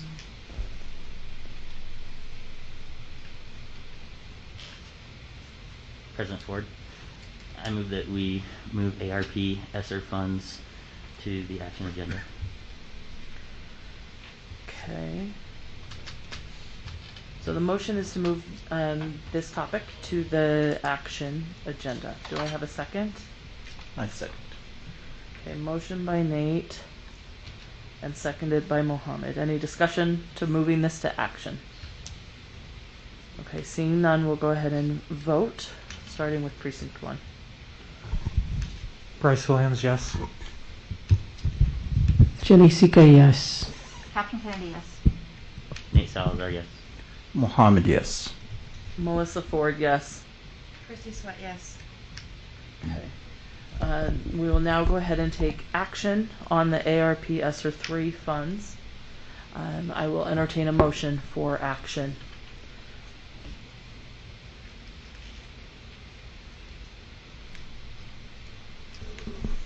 I move that we take action on ARP ESSR funds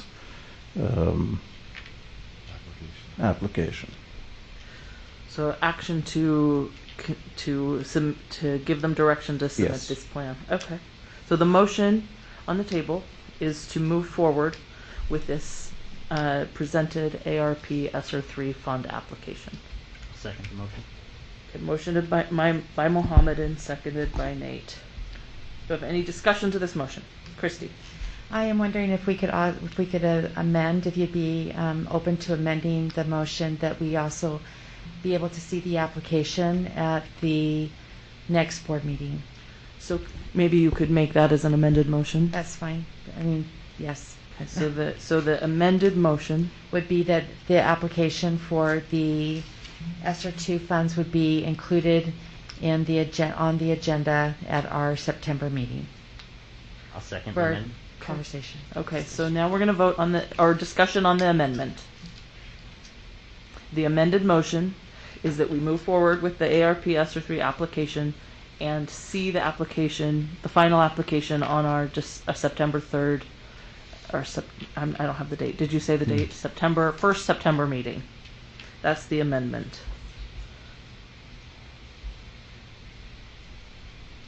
Any discussion to that, to the amendment? Okay, seeing none, we'll go ahead and vote on the amended motion. Starting with precinct 7. Christy? Christy Sweat, yes. Melissa Ford, yes. Mohammed, yes. Nate, yes. Catherine Kennedy, yes.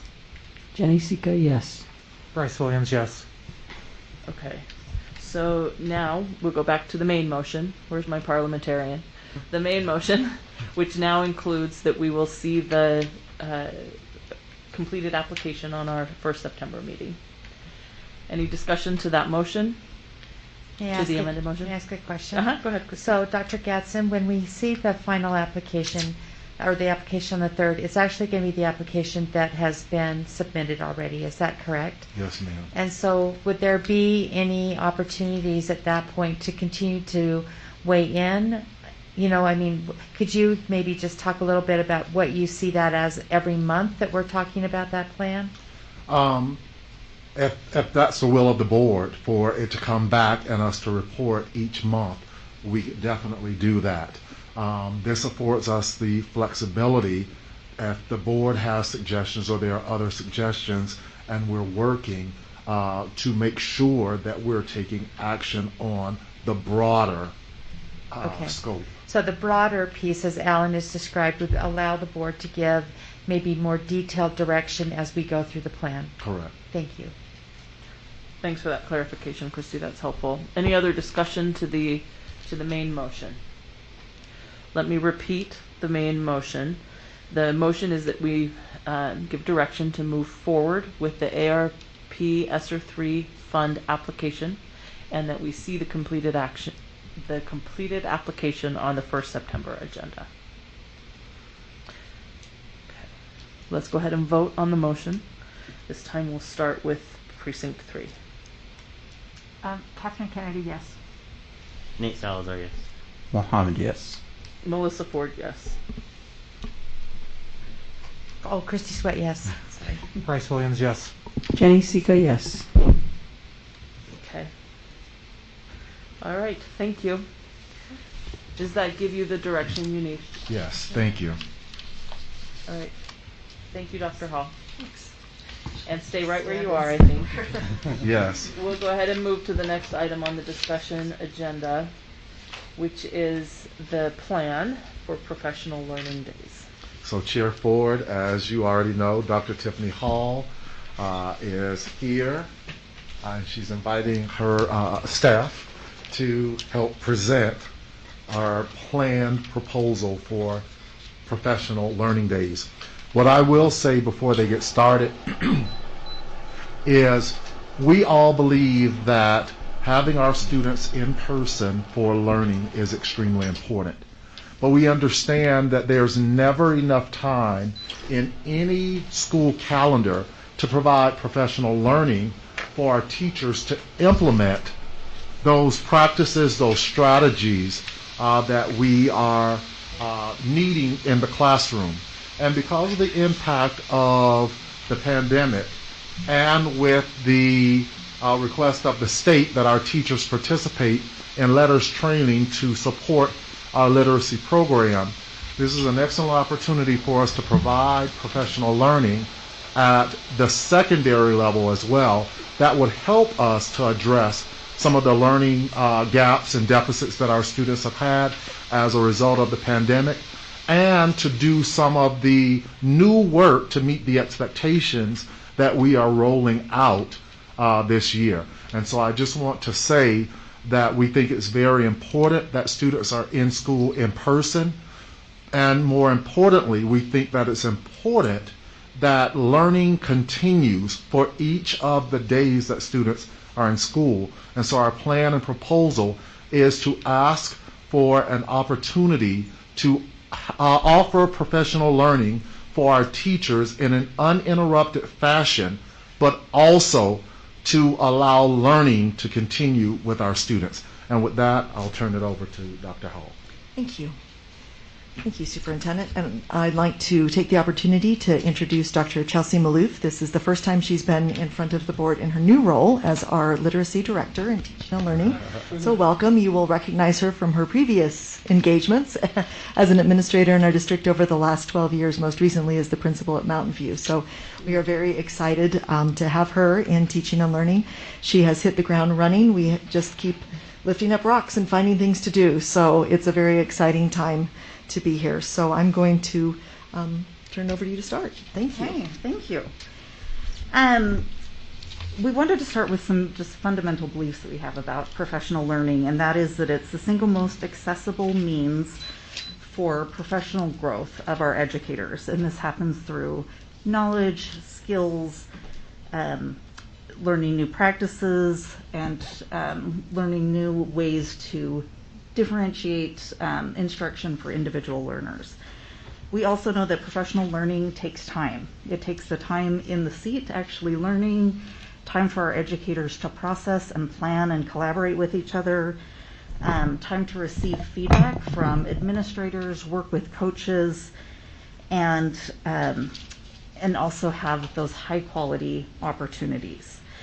And finally, we've looked at increasing educator effectiveness supports this board's mission statement by ensuring that every student can learn the academic, problem-solving, and social skills required for success in college, career, and life. So our belief is to improve student student results. We need to improve educator effectiveness and give them the tools and support that they need and the time for that professionalism. So we have an opportunity through the state. It is a requirement for all of our K-3 teachers to participate in LETTERS training, and that stands for Language Essentials for Teachers of Reading and Spelling. We are looking at it as an opportunity because it is a professional opportunity that would be beyond our scope financially to have our teachers participate in. It is a very sought after professional development, but it also is expensive, and so we see it as an opportunity to get this and have it also paid for. So the requirement from the USBE is that K-3 teachers and resource teachers are required to attend this training, and that the training has to occur with national certified trainers. So what is LETTERS? I know at a spring board meeting this was discussed more, so just a brief reminder is that it is professional learning in the form of strategy instruction. It is not a curriculum program. It is something that teachers could do with any materials that they have. And this is to build them as a professional and not reliant on the curriculum. So it focuses on content and methodology of research-based explicit structured literacy and instruction, cognitive and language factors that shape student learning, and differentiation to meet the needs of all students. Thank you. So, there we go. I apologize for our PowerPoint only being in your packet and not also on the board. That always keeps me honest too. But our proposal, as Dr. Gadsden has said, is that as we are required to do this with our K-3 teachers, and as we have confronted our substitute problems in the past through the last year, making sure that we had enough substitutes to cover approximately 450 teachers on any given day is a very difficult piece. It also means that teachers have to worry about whether or not their classroom is covered, and they can't really participate fully in that professional development. So our proposal is that we place 4 asynchronous learning days on the school calendar, and that we would use the skills and the abilities that we've developed over the last year to use a variety of blended learning strategies, which could include work done in paper, work done in non-traditional formats, as well as work done using a computer in various ways. So we would be able to work with teachers and schools to help plan those 4 days and make sure that they were able to provide solid instruction that moves the learning forward in a great appropriate way for each one of those days. Now, we have on the next slide some proposed dates, and these are dates that we presented to USBE. One of the things with the letters training that it includes is about 12 hours of online individual work in between each live instruction day. And none of that instruction can happen before school starts. So it has to be, because it's a USBE contract, during our calendar year.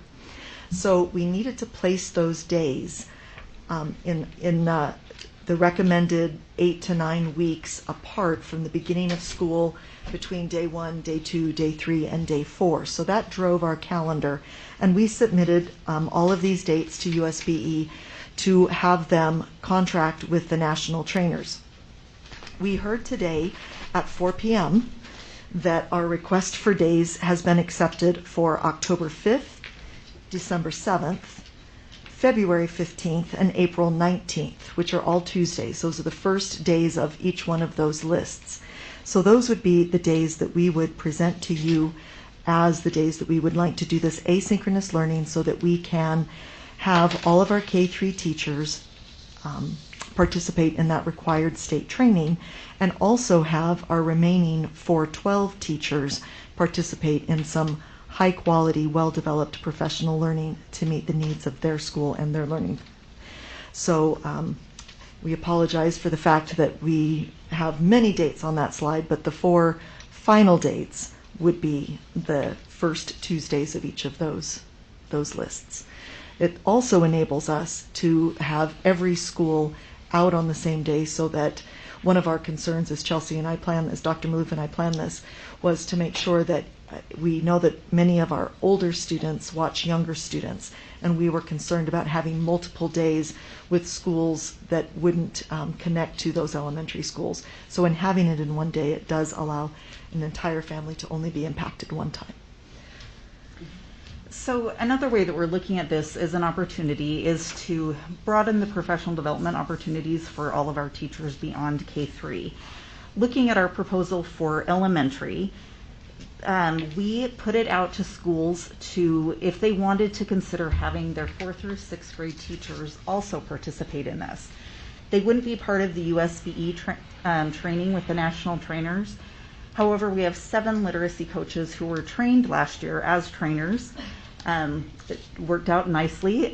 So they would be providing this professional development. And I may be biased, but I think that we have very high caliber coaches in our in all of teaching and learning, but I'm of course biased to language arts. So they would provide that opportunity for those schools who want to take advantage of this opportunity. We currently have 9 schools who in the spring said that they would be interested. We have done the math, and if we stay with the 40 participant cohort that the state is doing, with 7 trainers, that would be 280 participants. Currently, we have, with the schools that self-selected, that is 90 certified teachers. However, we also heard feedback from principals saying we want our paraprofessionals trained as well. And so because we would be doing the training, we could extend that to them, looking at kindergarten classroom assistants, interventionists, anyone who works with students, which adds another 47. So we still have more room and more opportunities. As a former principal, I'd like to just put a plug for the importance of training paraprofessionals. We rarely get the opportunity because of that 29.5-hour cap on time, and because these days would be built in, it's just it's a great opportunity for them to get high quality professional development. Then for the schools who choose not to participate in the 4 through 6, they would submit a professional learning plan that would support student achievement in mathematics, science, or an alternate approved learning opportunity. Due to the scope of what we'll be doing in language arts, we will not be able to support them outside of this initiative on those days. And then if needed, funding will be available through the ESSER 3 funds to contract with outside professional learning providers beyond what we're able to do in our district. Thank you. And for secondary, we'd like to propose the same type of thing. We would like to give each of our secondary schools an opportunity to build a plan based on their data and identifying the needs that they have in working with their students and with their faculties. And we would have an approval process that would include looking at their gap goals, looking at their current achievement, and looking at the areas where they most need to improve to work with students. And as they do that, then we would be able to support them from the district level in putting those plans together, and also knowing that we may not have the capacity to do everything in-house or may not have everything that those schools may need. We would make some funding available to them through our ESSER 3 funds to help support that high-quality professional learning, especially as it pertains to closing those gaps and finishing that unfinished learning piece. So every one of our teachers on a K-12 and a pre-K-12 continuum would have opportunities to participate in high-quality professional learning for these days. What questions may we answer? That's a lot of information. I'm sure there's lots of questions. We'll start with you, Catherine. So the program looks terrific, and I'm glad we have the opportunity to do it. I just have a couple questions. First of all, have any teachers been asked about this at all, and how do they feel about that? Do they know that this training is coming? Yes, all of the principals made presentations at the end of the year. This happened very quickly. At the end of the year, USBE pushed this out to us at the very end of April. And so in May, we took that to administrators, and administrators took that to their faculties. That's how we have the 9 schools that have agreed to do whole school implementation with that. That's great. The other question I have, and this may also relate to the August training, I had a constituent who's a teacher request that there be remote options, particularly in the current COVID situation. So I wonder if there can be remote options rather than having all of our teachers in big group settings with the Delta variant having breakthrough transmissions, quite in some places, in the Massachusetts example, quite prevalently. So I wonder if we could do any optional remote things for these teachers. So, Board Member Kennedy, for the letters training, I definitely don't think that that's an option. We are encouraging all of our staff members to wear masks. Professional learning will be provided for our teachers based on what they've signed up for in smaller groups. And so we would continue with the in-person professional learning and encourage all of our staff to wear masks for those indoor in-person trainings. And I guess what I would say is that like I said, the COVID situation seems to be changing daily, and we're learning more and more things about the Delta variant and the possibilities. And I think that there are teachers that have legitimate concerns. And I guess I'd like to see us be flexible. And as we all know, we cannot require our teachers to wear masks. And we can't require them, but we are strongly recommending that, just as we are going to for parents, students, visitors, and others.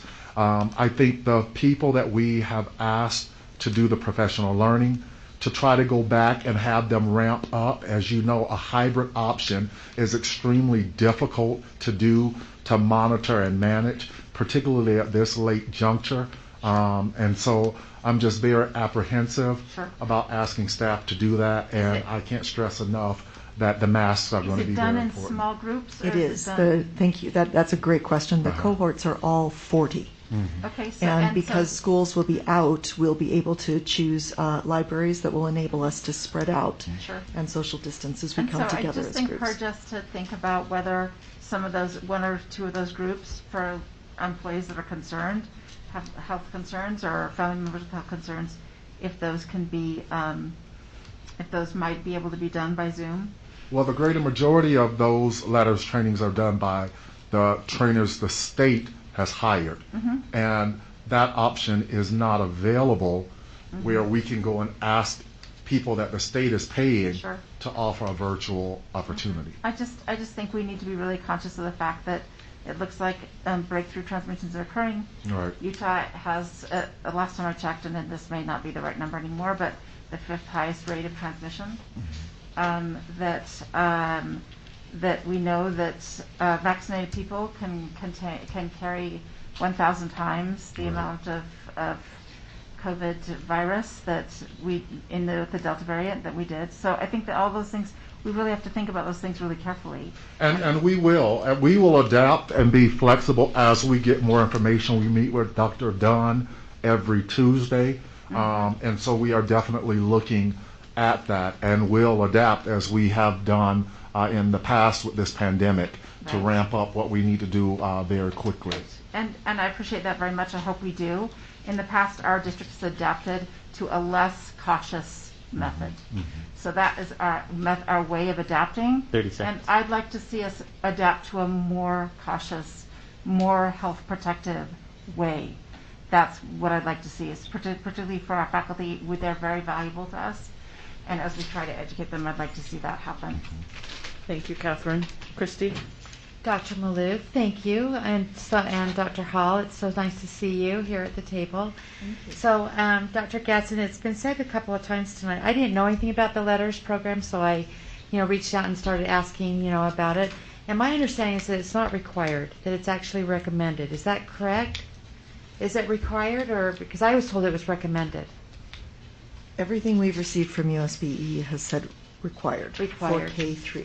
And Okay. then it is recommended for other grades, and we've recommended that For other schools do K3, it. it's saying But that for it's K3, required. they are telling us Yeah, it because is that is recommended. a lot of miscommunication then that's going on out there. So why choose asynchronous and not non-student days? We did not want to change the calendar and have students sit at home. We wanted to continue the learning with our students because those are calendar days already. And so to bring a request back to change the calendar, we decided to continue the learning through an asynchronous fashion. Work would be assigned to the students to continue the learning that they've been getting in the classroom. Okay. I guess one of the concerns I have, Dr. Gatson, is that we're 20 days away from school, and we're going to throw in 4 asynchronous days that parents don't know about. And especially, in our elementary age, I think that is highly, I don't know, asynchronous was not a very accepted, platform, throughout our district, but it was very difficult, for us as board members, to hear about the problems with it. Right. So I'm a little concerned that 20 days before we start school that we're going to throw this, into a parent's schedule. I understand that concern. Yeah. We were actually ready to present this, but we did not have the board meetings prior to this one to do that. As you know, the July meeting, we asked for it to be an abbreviated meeting, and we didn't want it to extend, so we didn't put it on the agenda at that time. And this is the first opportunity that we could bring this to the board to present and ask for approval to do that. So I appreciate you saying that. Then I guess that we'd go back to our board leadership, and say that if there was that much of an importance that it needed to be on the agenda, even with a brevity, that would have been important for us to know that. And then we could have extended, and had this important conversation. I think that what I'm hearing you say, Dr. Gatson, is that was a little bit of a misstep. And so can you talk a little bit about how we'll talk to parents about an asynchronous, putting 4 asynchronous days into a schedule that they're not ready for? I would, before that, just also, we have been attempting to get USBE to commit to a plan for us. And so we did not know literally until 4 o'clock today that we could do 4 days. Otherwise, our plan, or the plan that would have come from USBE, would be that our teachers would be randomly placed in cohorts that could be anywhere within the state and with teachers across the districts, and we would not have any control of how many went out on this day and how many went out on that day. And our primary concern with that is our ability to safely cover classes with substitute teachers, which we found to be a very difficult thing to do for most of last year, and we don't see that being any easier this year. So we were attempting to get those asynchronous days confirmed so that we could move forward with a plan like this. And so even as we have been attempting to get them to commit, that has been another thing that if they had said no, we couldn't do it, then we would be coming to you for an emergency plea to enroll all your friends and neighborhoods as substitute teachers, because we would not be able to be sure we could meet each one of those days. And as soon as we would get communication, we would reach out to our parents so that our parents are aware of that. As you notice, we're not asking for the first day until October. We would never ask our parents for August or September because it takes some planning. And I will take responsibility for not asking board leadership to put it on the agenda, because I was honoring the request of the board to keep that meeting as short as possible. So I didn't even think it was possible, and I did not broach that with board leadership for that reason. So what I'm hearing you say is that there'll be some type of a communication that will go out now that you know that you have these asynchronous days. I think that the rationale behind not using a non-student day, because I know that that's what parents are going to ask, is why not a non-student day, that needs to be included in your communication as to why you're not choosing a non-student day versus now putting four asynchronous days in. And if it's the will of the board, we will take non-student days. But I think the continuation of learning through asynchronous instruction is a preferred method for me, so that students are not missing that day of instruction. And that we would not need to make those days up on our calendar to meet our minimum number of days, since we don't have those non-student days in our calendar any longer. Yes. So we would have to extend the year or take a day from a holiday to be able to do that. That would have been my first choice. But. All right. Any other discussion about this agenda item? I'll go ahead and just, my 2 cents is, I will echo what Christy's saying about how asynchronous days were received in my community particularly, and the difficulty then of finding places for children to learn from, and some access issues, and so I was reluctant as I read through this, but I do understand difficulty in finding subs. I also know that high quality professional learning directly impacts students in very positive ways, and I appreciate you pointing that out.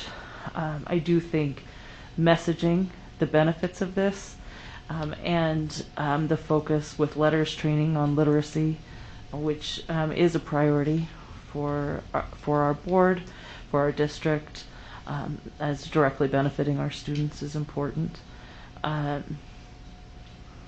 I mean, that said, I wish there was another way than asynchronous days, and so that's kind of where I fall. I love the work that's here. I love the idea of professional learning. I don't love the idea of the asynchronous days, especially right now, being put into the plan. But I think when it comes to moving this to action, I will support it. And President Ford, I intentionally used continuation of learning. I think one of the challenges, and I wasn't in this district last year, of course, but I know one of the challenges of asynchronous days and the frustration of parents was when we were assigning new learning to students on asynchronous days and they didn't have the support. In this instance, we would ask that whatever is assigned on those days is a continuation, a reinforcement of learning that students already received in the classroom, so it would not be new learning that the student would need support with. It would be independent practice and reinforcement of what was already learned or taught in the classroom. Thank you. Any other discussion to this agenda item? I have a question. The 9 schools, there's only 9 schools that are going to participate in this? So there were 9 schools in the spring that said that they wanted to commit. We required them to have everyone on board to be part of it. We did hear from some individual teachers at other schools saying, can I please participate? I've heard about this, it's great. But we did ask for schools to make a school-wide commitment, not knowing what our capacity would be. We discussed opening that up again now that we have new administrators, more teachers know about it. If the asynchronous passes, then the professional development opportunities. So we have space to take more. 9 schools for through 6. Six. So yeah. every school, Right. K3, will be participating. Correct. But it's the 9 schools that also wanted to add the 4-6, grades 4-6. So Right. we anticipate that there will likely be more schools that want to do it. But right now we have the 9 committed. And I did follow up with them to confirm, and they are all still wanting to participate. But every teacher will have an opportunity for professional learning, Correct. including paraprofessionals as well in some cases. Correct. I think that's important. Okay. Yeah, we have paraprofessionals written into our 4 through 6. For other things beyond letters, that would be the design of the school and their professional learning plan for that day. Okay, thank you. All right, thank you, Jenny. I would take a motion to move this to action.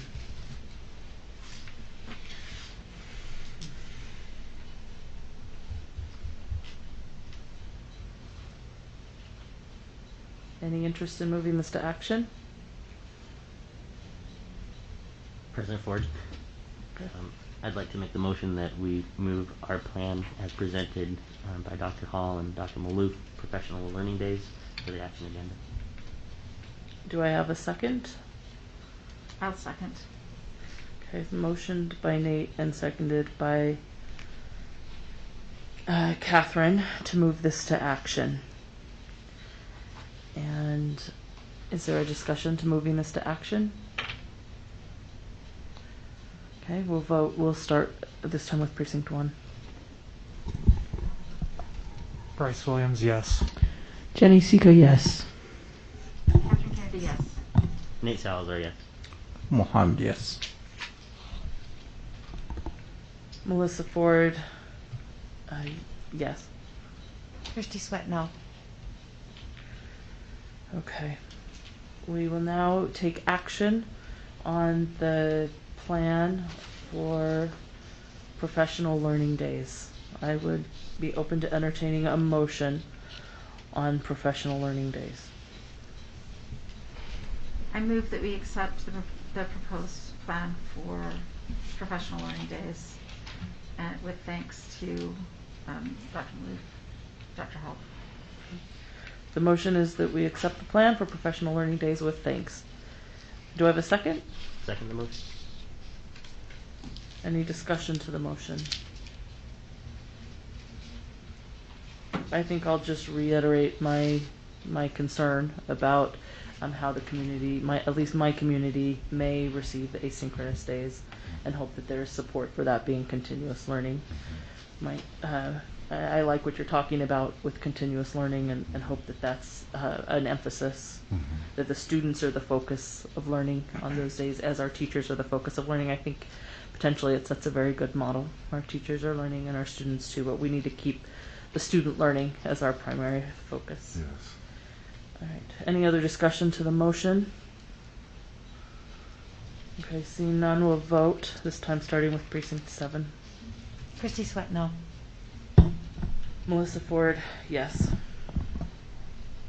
Mohammed, yes. Nate Salazar, yes. Catherine Kennedy, yes.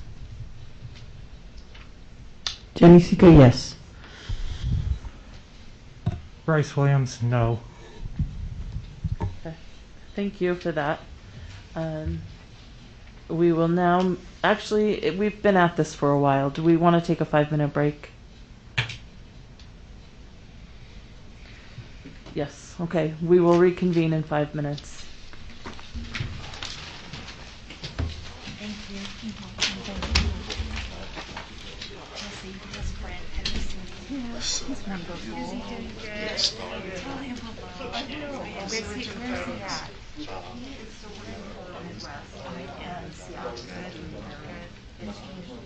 Okay.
services for a board attorney. And our finance committee was the RFP committee for this, and there's an attachment. We also have board member Babe from our finance committee prepared to give us a report about that. So everyone have to take the mask a little bit here. So we had, let me just walk you through basically what we did. First of all, I want to thank everyone in the Finance Committee for the commitment to making sure a quality products are given out there. I just want to say thank you. And also special thanks to Tyler Barnes. Yep. Pardon me, Barnes. I just tortured your name. Yeah. Thank you so much for making that happen as well. And I want to also thank BVKTS law firm and Fabian Vankot law firm.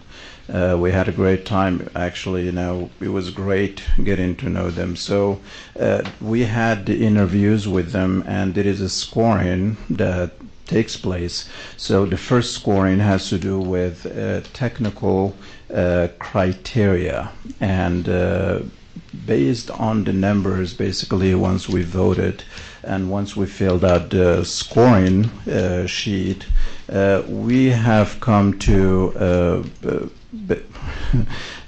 basically the Fabian Vankot came ahead in terms of a technical, but once the pricing or the charges per hour came to play, it put the BVKTS law firm ahead by 46 points. So basically, based on this, we do notice that BVKTS law has a total point of 920, and the Fabian Vankot law has 884 points.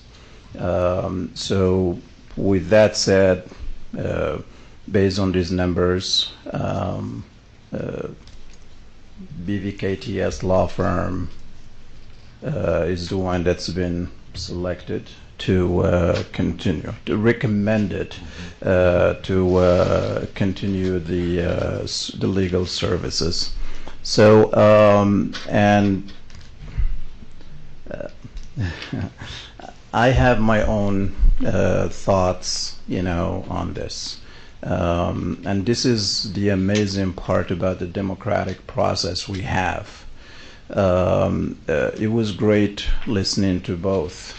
For me, as a new board member, for years and years and years, we do see the same things happening. Now we have a new board here, and we're trying to bring new ideas, new thoughts, new energy, new individuals as well, and firms who will be able to help and support our mission. And especially we live with mission of equity, a mission that focuses on students, mission that focuses on teachers, and so. And the system, unfortunately, the process is flawed in a way. Because here on the technical points, basically by interviewing the law firms, we do feel, okay, this law firm is really good. We feel that they have met the standards when it comes to qualification of company as a whole, executive management, qualification of key personnel, work product sample to each principal assigned to Salt Lake City School Board, and also the approach to scope of work and requirement, and so the list goes on and on and on. But one thing that personally I did notice that was missing from BVKTS law firm is that personal connectivity to me as a board member. When I came in first time to the board, unfortunately I did not know who was the board attorney or what a board attorney does. I did not receive a call or or anything from that person who is supposed to represent us. And I wish that that's something that I knew about. The only time I heard about our board attorney is when I just saw it during the training. That's it. Now, with the Fabian Vancott, they actually have requested that they can even extend without charging us, want to meet with each individual for 30 minutes and get to know us. And so I look for someone who connect with me on a personal level, and I look for someone who can speak my language, because I'm not an attorney. I do not speak law language, but I'm looking for someone who can come to my level and be able to speak, the language that I can understand. So that is my my take on this, and I would love, see what the board say about this, because that is my opinion personally.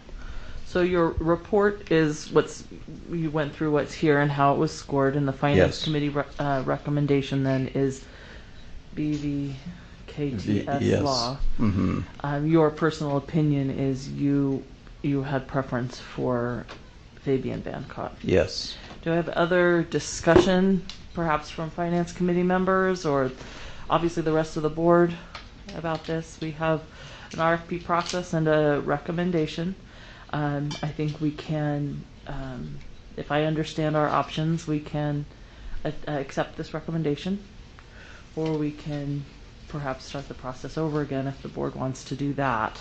So I'm open to discussion on what's been presented. Thank you, Mohammed, for your work on the committee, and to Nate and to Jenny as well. Comments? Go ahead, Jenny. I just have some questions, and then I'll comment on the process. The process that we went through, is that policy, or has that been throughout the whole Yeah, so the process is largely dictated by state code, state code? state procurement code. Okay. So there's no way we could do a process like how we hired the superintendent, Dr. Gadsden? No. Interesting. Okay, so that's out of the door. The RFP itself was developed by, it was largely based on the previous RFP we did. I mean, you can tweak criteria in the RFP, you can tweak stuff, but we used the same RFP we did before. The board said, yeah, we're good with that one, let's move with that one forward. But the process of the committee and the whole RFP process is governed by state procurement code. So how then do you go about it with committee members who have already been through the process? Same way. So Nate had been through the process before. So everyone, we had those meetings where we kind of went through the process. You signed the notices that I don't have any conflicts of interest. So it's the same steps regardless of how many times you've been on a committee. I just feel, thank you. Business Administration, Kearsley. I thought, for me, the process was, it was kind of, I don't know, I just felt like it was kind of, I don't have the right words to articulate it, but I felt like we chose according to numbers. Numbers is what the choice was, instead of what we truly knew deep down inside. Oh, this would benefit the board. This would benefit the district immensely if we were able to, do it another process. I'm just thinking, if I went through the process before and I knew how this would work, I could have easily kind of changed my numbers, is what you're saying? Yeah, I mean, you have to understand, just so everyone knows, the committee doesn't see the pricing until the very end. So the committee assigns their technical points, and discusses and reviews and comes up with their technical score. And then when everybody says, okay, I'm solid on my technical score, I'm not going to change it, then the pricing score gets revealed, and the pricing is what it is. There's no discussion about it. And so it's just, and once you've seen the pricing, then you cannot go back and change your technical scores. Yeah. So, yeah, it was an unfortunate result for, in my behalf, because I felt like if I was aware of the process, I feel like I could have. There's a lot of bias. I don't know if this process was done without bias or they were trying to do without bias, because if I went through the process before, I could have easily, manipulated that number. Right. I mean, we hope committee members score according to the criteria. Yeah. But we're individuals, and we can score. We will score as humans. Right. And just being there and observing, I think, and not to speak for you, Board Member Sika, but I think it was a surprise to the two board members that were new to the process that they needed to have more of a differential on the qualifications, because the price was automatically going to Dictate. populate that 20% that would then be the determinant. And I think the concern that I heard was that they didn't make the choice. The numbers, once the price was revealed, made the choice for them. Yeah. Well, I would like to propose, I don't know if this is an urgency to solidify this result. I don't know what it looks like, if it's going to cost us money to redo it again or take a second look at it, or I don't know how we go about doing this contract. I really don't know, but I would really like to figure out a way where we could actually, because I don't know. I would like to redo it. Thanks for that feedback. Yeah. All right, any other discussion to this? Christy? Thank you so much, Board Member Bayed and Board Member Sika. I appreciate your honesty about the process that you went through. And so, President Ford, I am wondering that, we don't have a motion on the floor, what our options are. So either we would say that we would accept the recommendation, from the Finance Committee. We could start the process over. Or another thing that we could possibly look at is to not hire a specific firm to represent the board, but to look at contracting out when we have specific needs as a board. That we would, we've done that before in the past, and we would be able to say that if something specific came up that the board needed legal counsel on, that we could contract out. A lot of the legal counsel that we, things that come up within the district, we do have in-house counsel, but if it was specific to the board, we could contract out.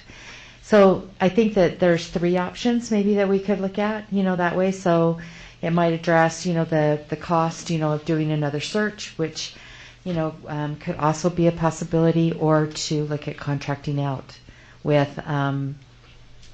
depending on the issues.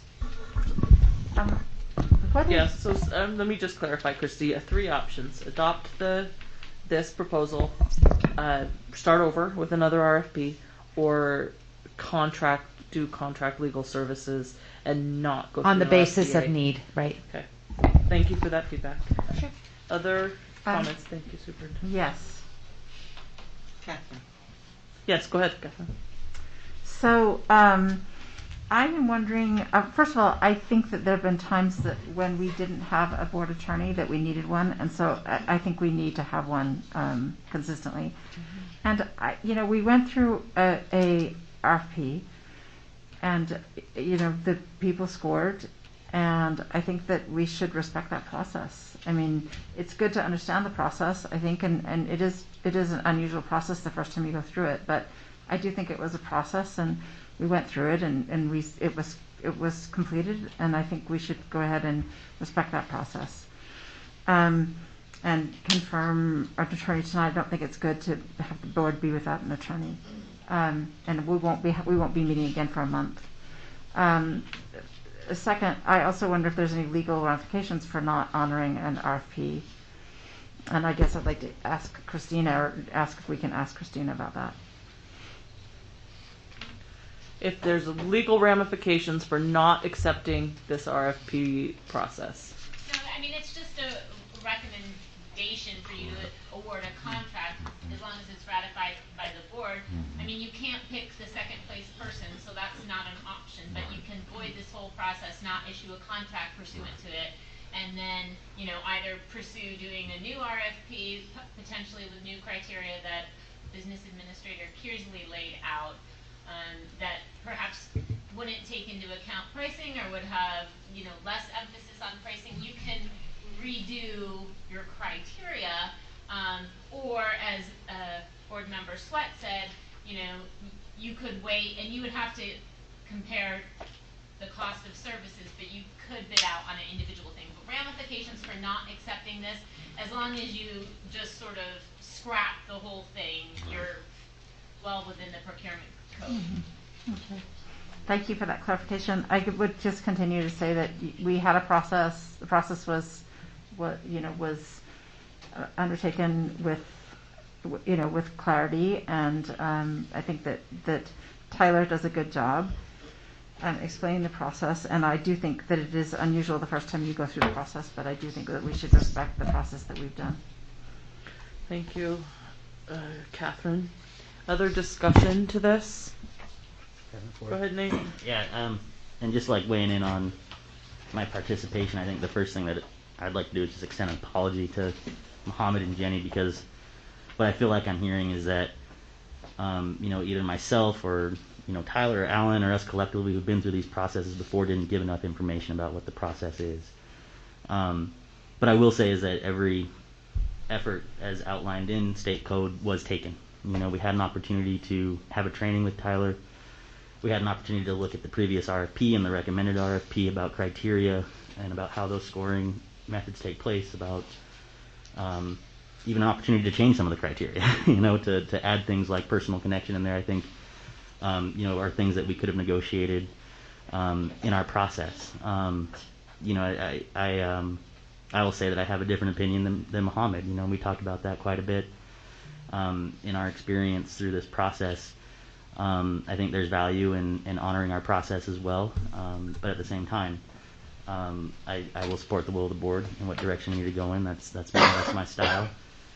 You know, so one, just an apology to y'all that I didn't give you enough information or give enough leadership, you know, potentially. But you know, I do feel like we executed the process in all the ways that we're supposed to. And you know, moving forward, if we do decide to start this process over again, please reach out with questions. Please, you know, notice that there were opportunities to change that criteria, knowing that you've been through this and have an experience with it. You know, but if it isn't the will of the board, I'm happy to support the recommendation from the finance committee. Bryce?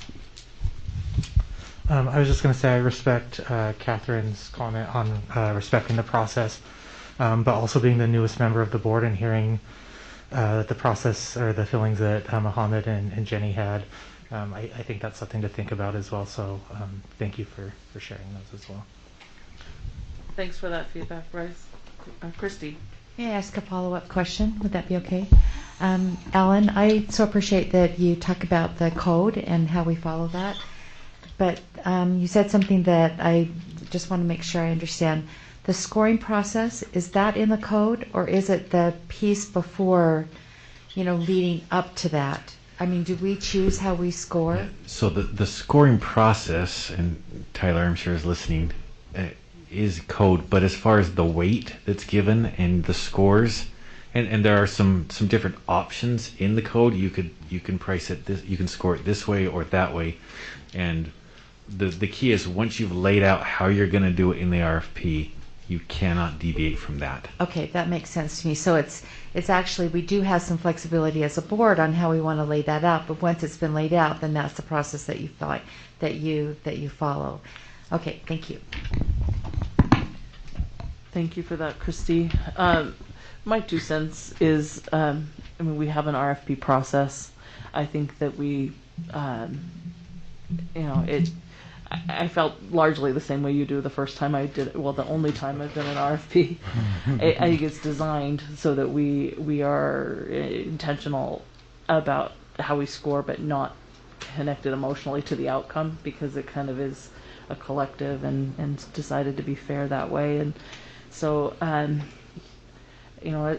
feel like it's probably important that we honor that process.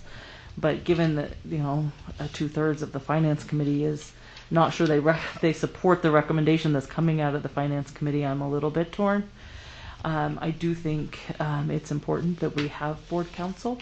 I think right now it's really easy for me to say I don't see a lot of immediate need for that. I think we've got things are on a good footing right now. I don't see immediate need for it, and so there's not an urgency. But that could change tomorrow. When you need an attorney, you need an attorney, and at that point, we're not going to have time to go through a whole process. So, you can hear my confliction about this. I think I will err on the side of honoring the process that we went through, and thank you for the time you spent doing it. But that said, I'm not emotionally attached to the outcome here. So if it's the will of the board to start over, I will support that. If it's the will of the board to adopt this recommendation, I will support that as well. So I'm happy to support the will of the board on this one. Thank you. Mohammed? Thank you, everyone. I really appreciate your honest feedback and inputs on that. When I was elected to this office, I was elected not to just follow things blindly. I was elected with the fact that things have been going on not in the right direction, and we need something new happening. It's okay. We can honor the process, but we can honor the process that is correct. We can honor the process that we feel actually is benefiting our board. Now, with the BVKTS law firm, they've done a lot of work. They've really, done so much with all the challenges that we've dealt with in the past 18 months. But nevertheless, in the past 18 months, we have, a whole new board members in here. And we all have new commitment in making sure that every step we take, not just to protect us from legal ramifications, but also to make sure that we are counseled in how we make sure our kids and our families are taught well. And that's what we are doing here. I honor the process, but I want to honor the process that will honor the integrity, not just the numbers. Thank you, Mohammed. I think it may be important to say that I have had opportunity to work very specifically with Mr. Tanner at BVTS and have been very satisfied with the work that he's done for the board. And like I said, I don't anticipate or hope that we need an ongoing, deeper relationship with an attorney. But we may, and so it's great to have that there for when we need it. It's you don't need emergency things but then you need them when there's an emergency and it's too late at that point. So I want to make sure I'm reiterating that clearly enough. Yeah. That said, I do think that there's some merit in considering less than a 5-year contract or contracting services. I mean, I can see some value in looking at some of these other options. So I'm open to that. My first inclination, and this is my opinion, is to accept the recommendation and honor the process that you went through, because it's set up that way. It's set up to get that outcome. So that's, again, sorry, I'm speaking again. Do I have any other discussion to this?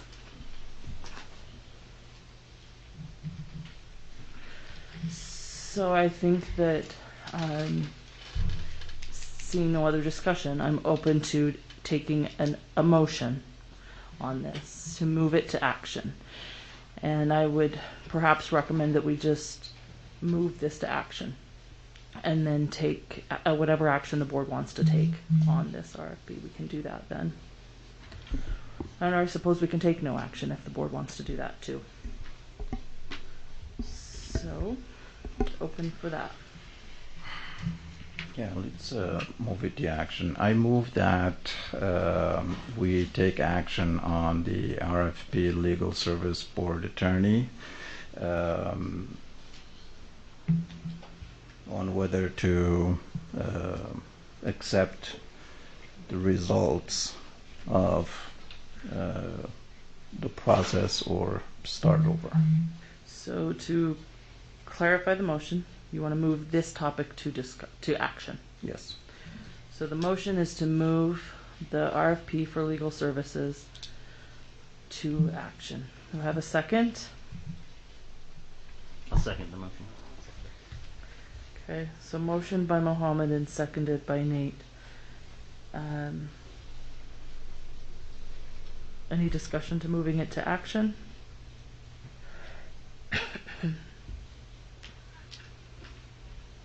No? Okay, let's go ahead and vote. Do you remember where we are, Nate? I think we're starting with 3. Okay, starting with precinct 3. We started precinct 3 last time, but I'm happy to start. So Catherine let's start. Kennedy, yes. Okay, Catherine Kennedy, yes. Nate Salvo, yes. Mohammed, no.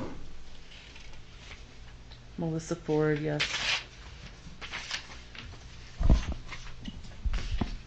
Christy Sweat, no. Bryce Williams, no. Jenny Sika, no. Okay, we will not move that recommendation to action, or that discussion item to action. All right. So going forward, do we keep our former legal counsel? Yes. Okay, great. For the way we've been using that formal legal counsel, but we will need to have a discussion coming up. Right? We haven't had a contract. Yeah, because we have a temporary contract because the contract we had with the firm that dissolved, and that's the one we did the RFP, basically dissolved with the firm. So we've on a temporary basis have a contract, but it's not ongoing. So we do need to come up with the process, whether it's do another RFP or whatever the plan is to get a permanent contract in place. So this item is still on discussion, so we can continue discussing, so that we can we haven't moved it to action, but we can continue discussing what we want to do for our next steps. President Ford, I just want clarification. If no action is taken, that means, and Alan, you are President Ford, that we would continue in the contract relationship that we're currently in and maintain status quo. Is that correct? However, that being a temporary contract, we can't. Right. It can't be, unending. We need to move forward with the process to have a permanent contract in place. Correct, and that was my understanding. So, I mean, if I may just recommend to the board that you reconsider and move this item to action, and then that you take action on the recommendation that we accept the results of the RFP or we don't, because right now we're gridlocked and we need to either accept the recommendation of the Finance Committee or not accept it, which would then allow us to take the next action. Okay, so I move that we move the recommendation from the Finance Committee to action. Have we just voted on that? I mean, that was the motion. It was struck down. We need a motion to reconsider. So we need a motion now to reconsider, which reconsider, would be from which would be the- from Christie. From prevailing side. Okay, so we have a motion to reconsider. I second the motion to reconsider. Okay. Any discussion? Right. Let's go ahead and vote, starting with Bryce. Bryce Williams, yes. This is, yes. This is just a reconsider movement. Jenny Sika, yes. Catherine Kennedy, yes. Nate Salazar, yes. Mohammed, yes. Melissa Ford, yes. Christy Sweat, yes. Okay, so we are now we've reconsidered moving it to action. We need to take another motion to move it to action. We need to vote on the action, right? We voted on the motion to reconsider. Reconsider, so we're just kind of in the same place Now we were. Yeah. So we're just saying, now we have to vote to move it to action again. Right. And perhaps we can continue discussion. We can continue discussion now. It's because that's where we are, or we can move it to action and discuss when there's a motion made. So I'm open to either. If anybody wants to make a motion to move this to action, I'll Yeah. entertain that now. I think I've said my points. I'm okay to move to action. So you're motioning to move it to action. My motion is to move this to action. The RFP finance recommendation. Motion. I have motion by Jenny and second by Nate. Any discussion to moving it to action? All right, seeing none, we'll go ahead and vote. We'll start with you, Christy. Christy Sweat, yes. Melissa Ford, yes. Mohammed. Mohammed, yes. Nate, yes. Catherine Kennedy, yes. Jenny Sika, yes. Bryce Williams, yes. Okay, so now it's moved to action. And now that it's on action, we can take action on it. And I am open to a motion. No one accepts. Would not. I move that we take action on the RFP Legal Service Board Attorney to not accept the results of the process.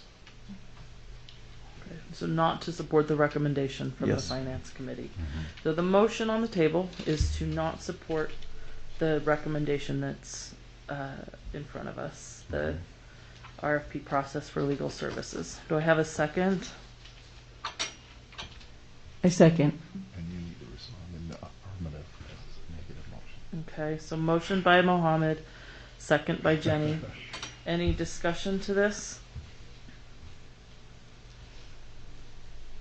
Can I give some advice to the board? Because it's a negative motion, you have to respond in the affirmative if you're supporting not accepting the recommendation, and no if you want to accept it. Thank you for clarifying. You're that. welcome. Appreciate it. Okay. Just, I would just like to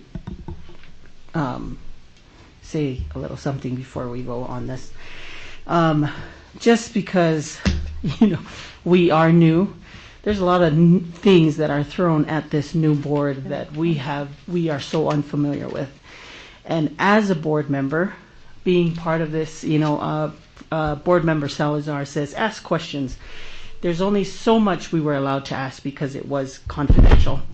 And, we were afraid to ask the right things and whatnot. And so I really feel, yes, there was a process, but the process didn't have integrity in regards to a new board member.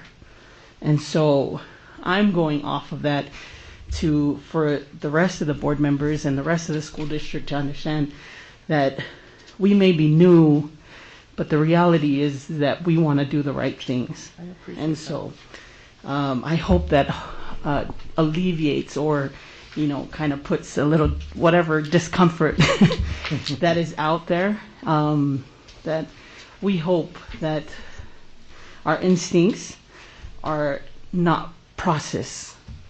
Our instincts is what's right. Thank you for that, Jenny. The motion on the table is that we do not accept the recommendation that's been in front of the board. It's been motioned by Mohammed and seconded by Jenny, and with the advice reminder from the superintendent that exactly how to think about that. And with that said, if there's no other discussion to the motion, we'll go ahead and start with precinct 7 this time. Yes, Christy Sweat. Melissa Ford, no. Mohammed, yes. Nate Salzer, I don't support the motion, though. What? No. I don't support the Oh, motion. sorry. Catherine Kennedy, no. Jenny Sika, yes. Bryce Williams, yes. All right. Now it's on action. I think we are basically in the same place we were before. We need direction on moving forward, right? We have not adopted this RFP, and so we need next steps. I would be willing to entertain a motion if the board is ready to move forward on how we would like to proceed next steps. We talked about some options, and I wrote them down. We have not adopted the proposal, so we could now restart the RFP process for legal services and begin again, and the finance committee would do that, or we could decide not to go through the RFP and continue with as needed contract legal services for the board. President Ford, if I may, what I would recommend, just because of how taxing that was, that you allow Alan, Tyler, and I to get together and bring you recommendations for the next board meeting, considering the options that you all have suggested: contracting, another RFP, not hiring an attorney or what have you, and we can kind of bring you the pros and cons of each of those options for the board to consider. I just wouldn't like for you all to sit and go back and forth and not come up with a resolution. Allow us to do the legwork and bring you recommendations to consider to take action on. So if I'm hearing you right, we would not take action tonight, but we would it's a month away, bring this back. We would continue with the temporary contract that's in place for board services until we bring you recommendations on action that you support. Thank you, Superintendent. I'm willing to follow the direction of the board here. President Ford, I'd like to recommend that, knowing that this started with the Finance Committee, that maybe that legwork take place in the Finance Committee. Dr. Gadsden, if you and your team are comfortable with that, I think the urgency is serious, that, we do need a board attorney, I believe, and we can't leave this lingering, knowing that the sentiment, is split on the Finance Committee, that it's also been expressed that there be more education, more training around, these processes and what they can, even though that process was adopted by the Finance Committee in the process. I think that legwork should take place in Finance, and more recommendations come out of Finance to the board in the next meeting. Okay.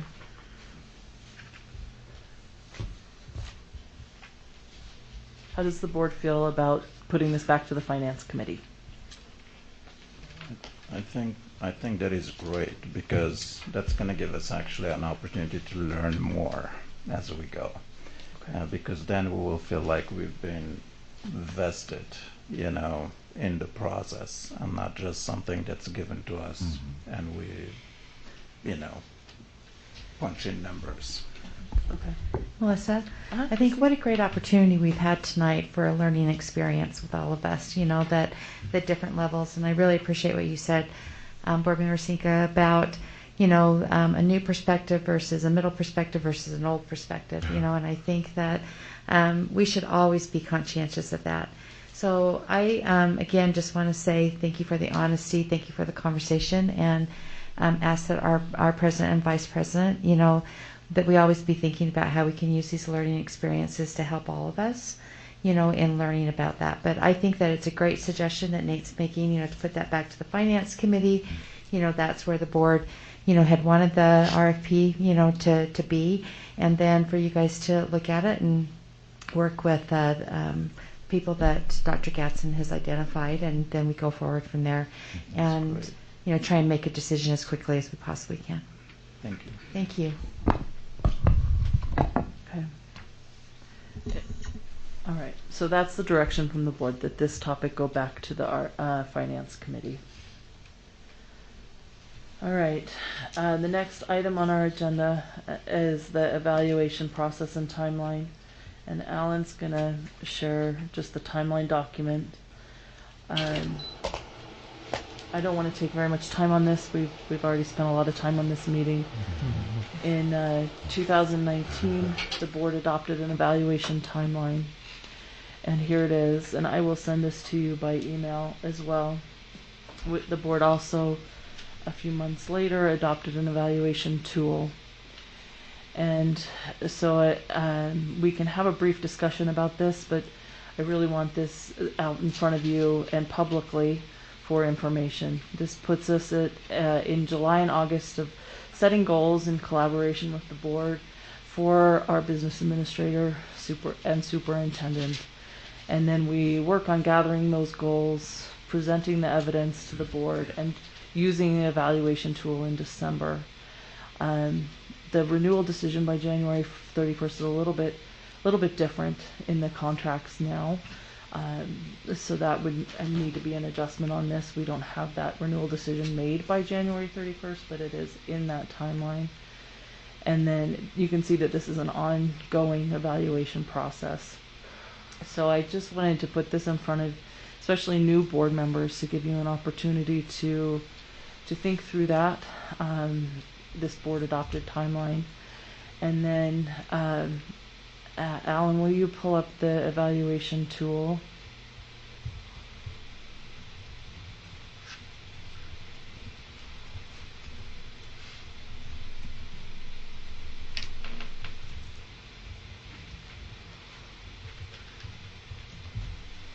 And what this is a rubric that the board adopted again in the fall of 2019. That goes through the priorities and evaluation that the board has set for the superintendent and business administrator. And we would just ask each board member to fill this out and provide that information about how they feel that the superintendent and business administrator are fulfilling their responsibilities. And we would have a discussion about that in closed session. We'd also have conversations about those goals publicly and data to support how we're reaching those student outcome goals that we're setting as part of public conversation. I just wanted to make sure I got this in front of you, just to honor our timeline. And I'm happy to take direction from the board on how they want to proceed with evaluation. Recognizing that we have 2 new employees, so we have an opportunity to revisit this, and I'm very aware of the fact that we have 3 new board members since this was adopted. So I just want to make sure you have an opportunity to look through this, think through this process, but I also hope that you'll value the work that's gone into creating this process. And then we'll publicly recognize that we also really do need to proceed with evaluation of our business administrator.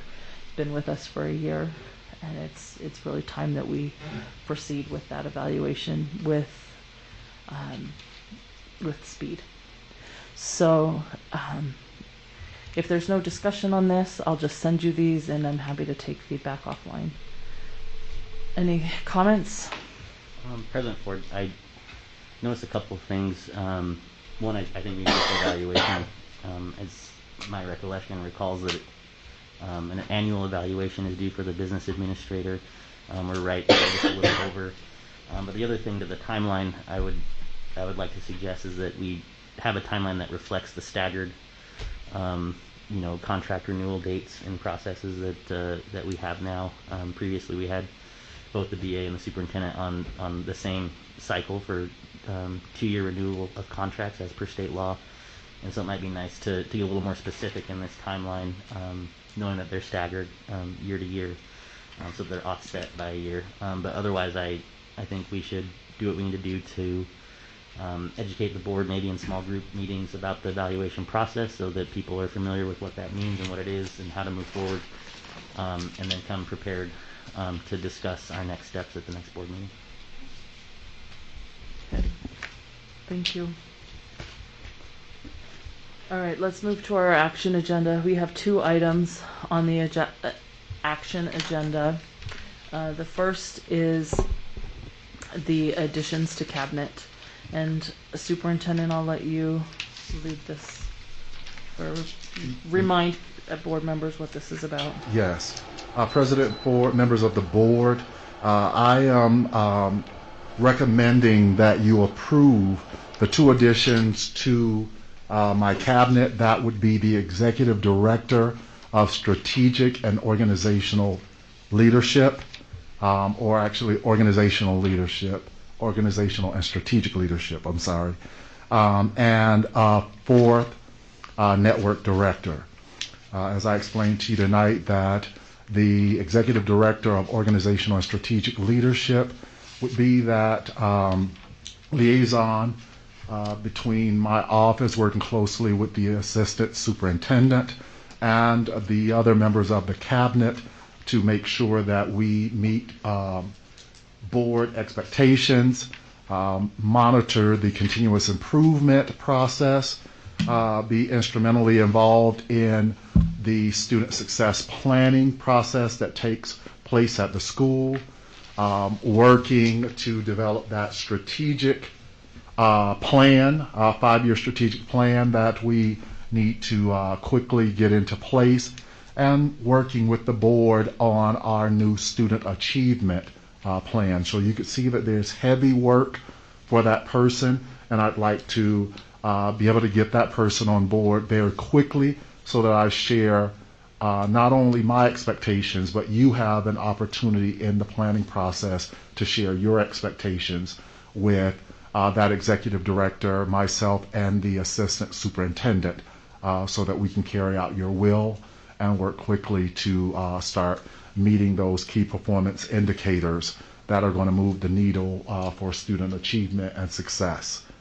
The 4th network director would allow me to distribute the work, looking at our focus schools, looking at school transformation. I actually want to develop a Salt Lake City School District school transformation process that becomes an exemplar in our state and across our nation. And that network director, the assistant superintendent, the executive director of organizational and strategic leadership, and the other cabinet members would be very instrumental in helping to provide that work and helping to develop our own school transformation model to move our schools to success and meeting the needs of all students. So my recommendation is that you approve the addition of those 2 members of the superintendent's cabinet. Thank you, Superintendent. This is on the action agenda, but I'd like to give board members an opportunity to share what they're thinking about it. I can tell you that, you know, in as I've looked through this and you've talked about it, and I appreciated the openness that you've talked about it with in our last meeting and now, and speaking to board members about it. I can see the value in the positions that you're talking about. I also hear sort of ringing in my head that increasing the size of a district organization and the resources that causes is it gives me a little bit of heartburn, increasing the size of the district organization we know that it's teachers that affect the student learning in the most effective way. And so this isn't an easy ask for me. And I'm thinking about those things.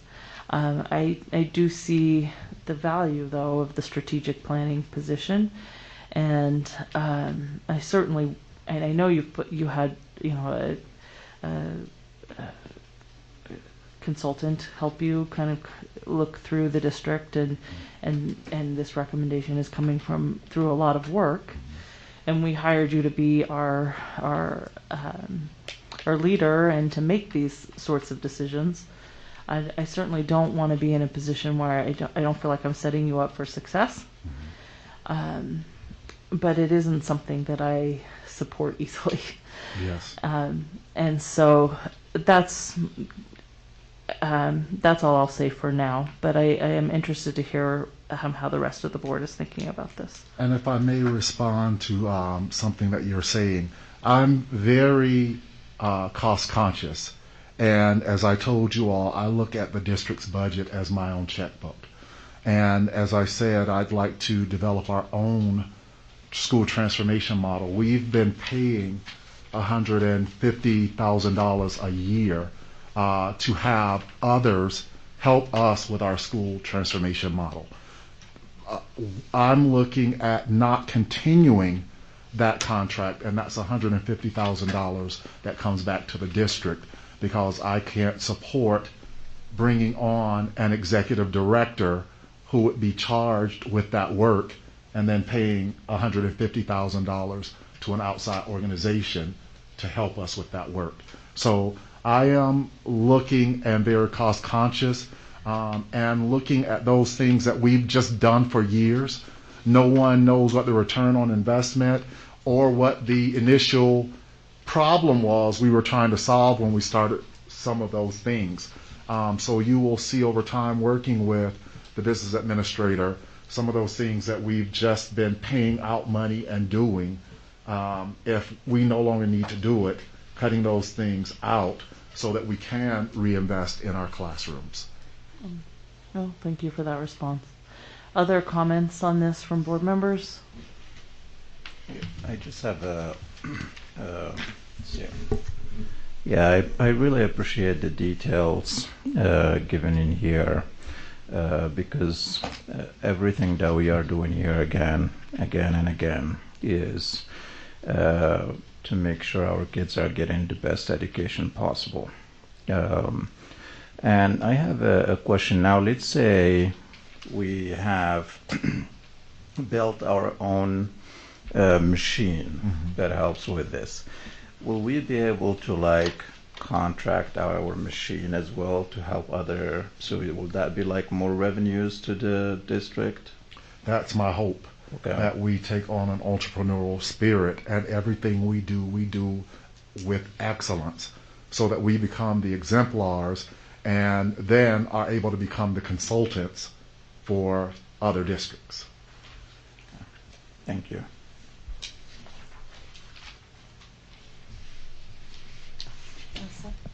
Christy? Thank you, Dr. Gatson. This has been so helpful to be able to walk through and see the job description, what they'd be doing, and that piece of your reorganization.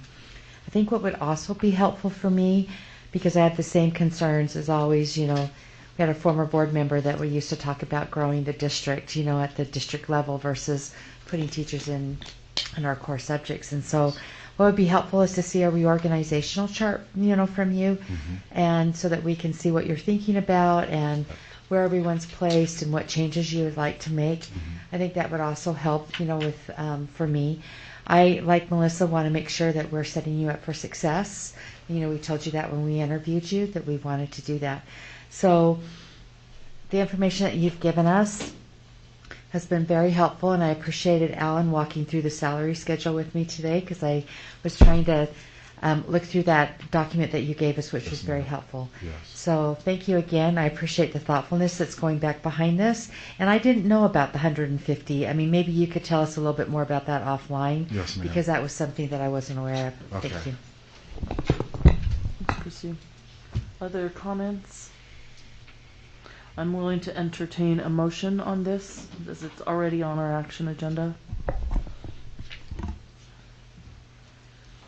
I can do that, Melissa. Thank you. If I can get to my agenda and say it correctly. So I move to approve the additions to the cabinet. I'll second. All right, any discussion to the motion? All right, let's go ahead and vote, and we'll start with precinct 1. Bryce Williams, yes.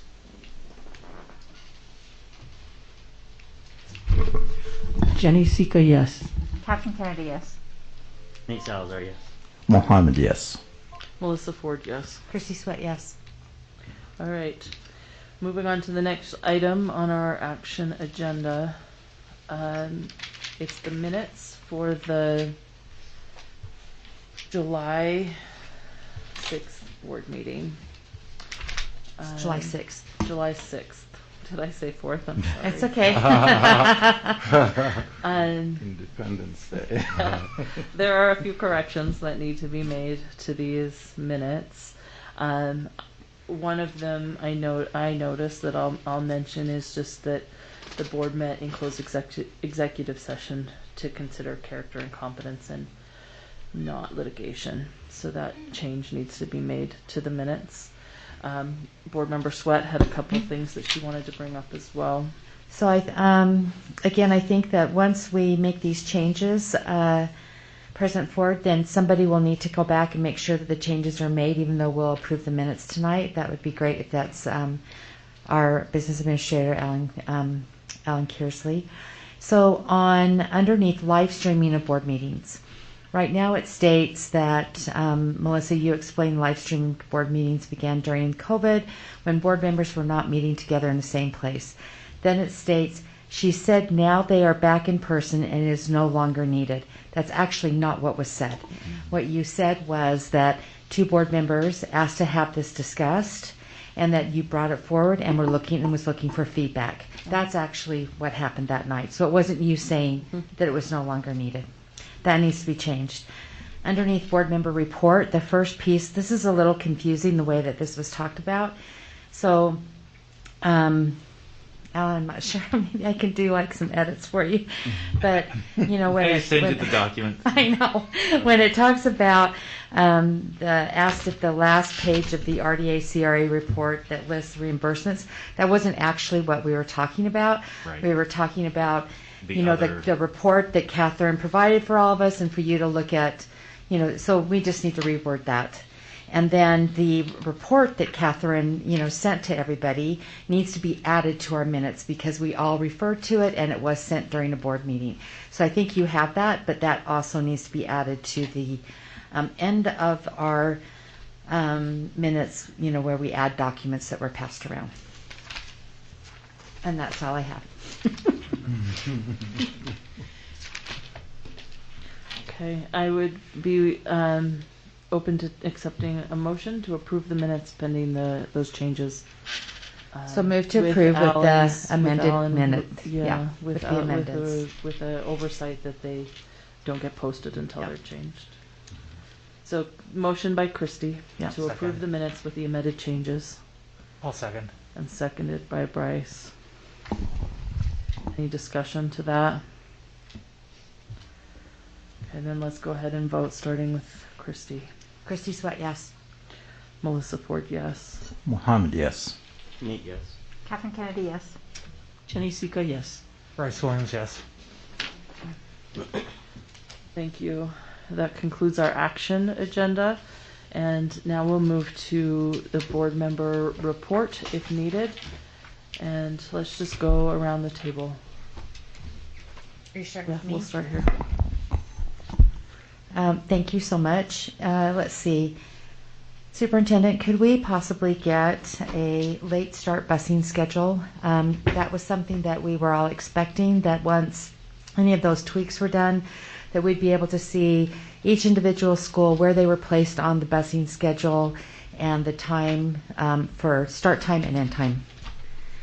And you could probably, if you wanted provide that at our next meeting or even in a report to us, that would be fine. Either, whatever you'd like to do in your memo. Okay. Could you also give us an update on East High and the water damage? Maybe you were going to do that in your superintendent's report. That would be so great. And then I was able to attend the USBA Joint Legislative Committee today, and USBA has set their legislative priorities, and those priorities will be available to us shortly. And I think that they did some really great work around those priorities and the way they categorize those. So those should be coming out to us pretty quickly. And outside of that, I just want to thank, Paul's still here, thank Paul and his team for the quick action.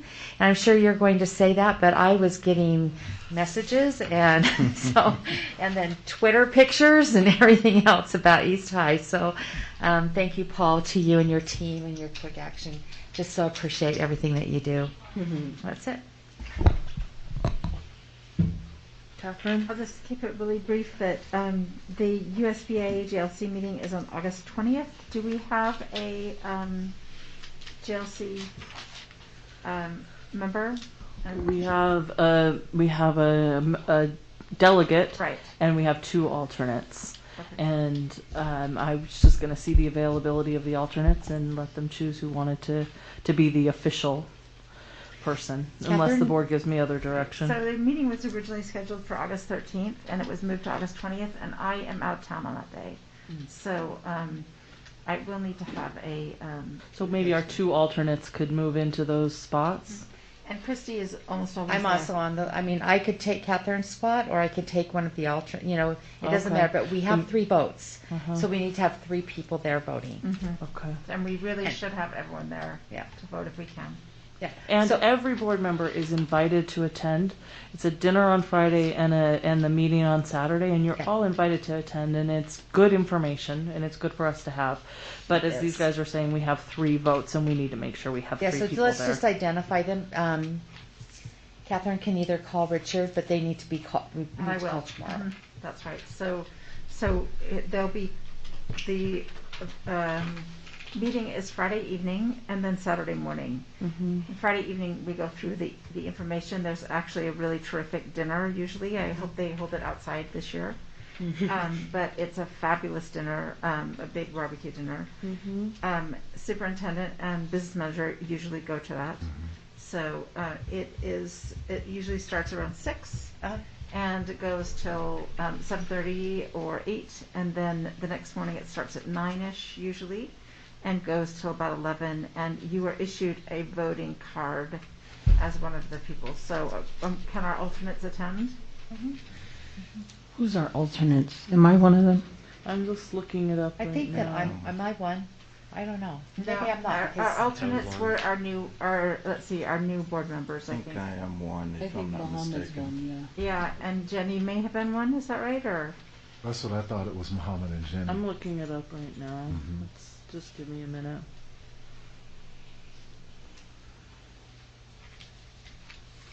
Superintendent and Alan, both of you are invited to Saturday too. I think that that's the important day. Is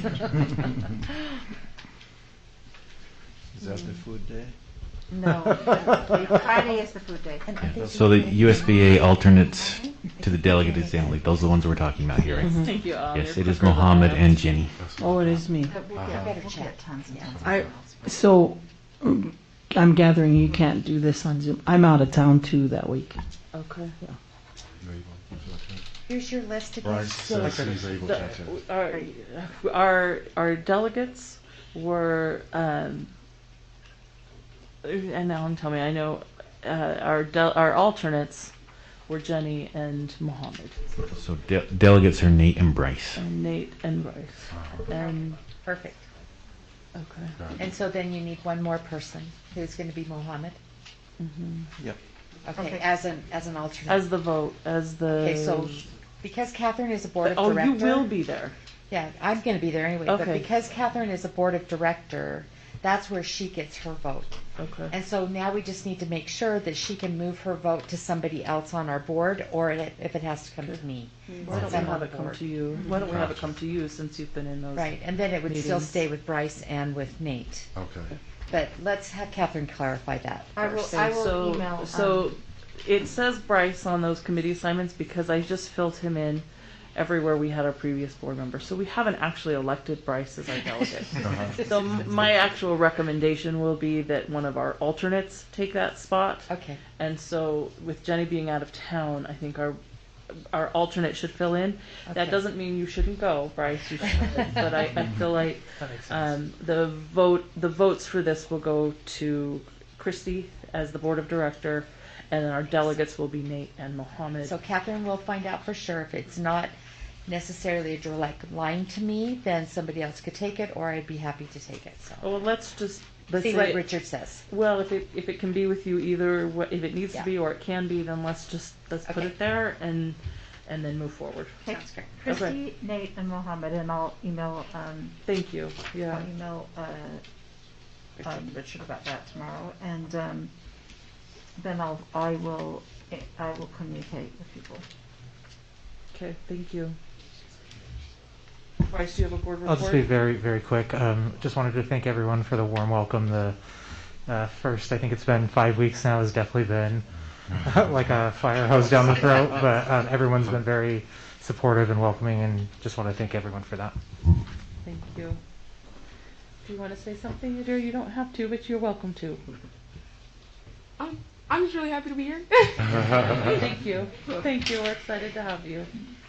I'll pass my report. I have a few things to really quickly go through. I will send you, I'll send this information to you probably by an email, but Nate and I did, and the superintendent had an opportunity to meet with city council leadership. It was basically just a leadership opportunity to get to know each other, and we've committed to meeting a couple more times. We did, at their request, report to them that we are in the process of renegotiating our SRO agreement. They also wanted to talk to us about engaging with the inland port, and I did let them know that we have an inland port committee, and sitting on that committee is our board members Kennedy and Williams, and so the superintendent is going to work through that, getting that engagement with the inland port. And then I am actively soliciting from you topics that you may want us to engage with the city council on, and that's why I heard tonight from Mohammed that we talk about the refugee report we heard today. So that will be something that we can talk about, but I will take that feedback from you board members, what you'd like us to talk about in that meeting. And in that leadership meeting, it's the city council, leadership, and RDA rep, and so also from our board, it's our board leadership and our RDA rep, which is board member Sweat. Then the USBA asked us to submit who we would be sending to attend the Leadership Academy in September, which board members Kennedy is planning with board member Sweat, and they will be attending, and we are allowed to send 3 other board members, and so that will be our 3 new board members, and I'm really glad that you'll be able to take advantage of some really good high quality learning. And then I guess I would just say the same thing. It was really great, as you know, that there's flooding happening down at East, to be able to know for a fact that our facilities was already on top of it and be able to share that with my community really quickly, that we have great facilities people who are aware of the situation and responsive. So thank you for that. And I guess that's all I'll say for now. Mohammed?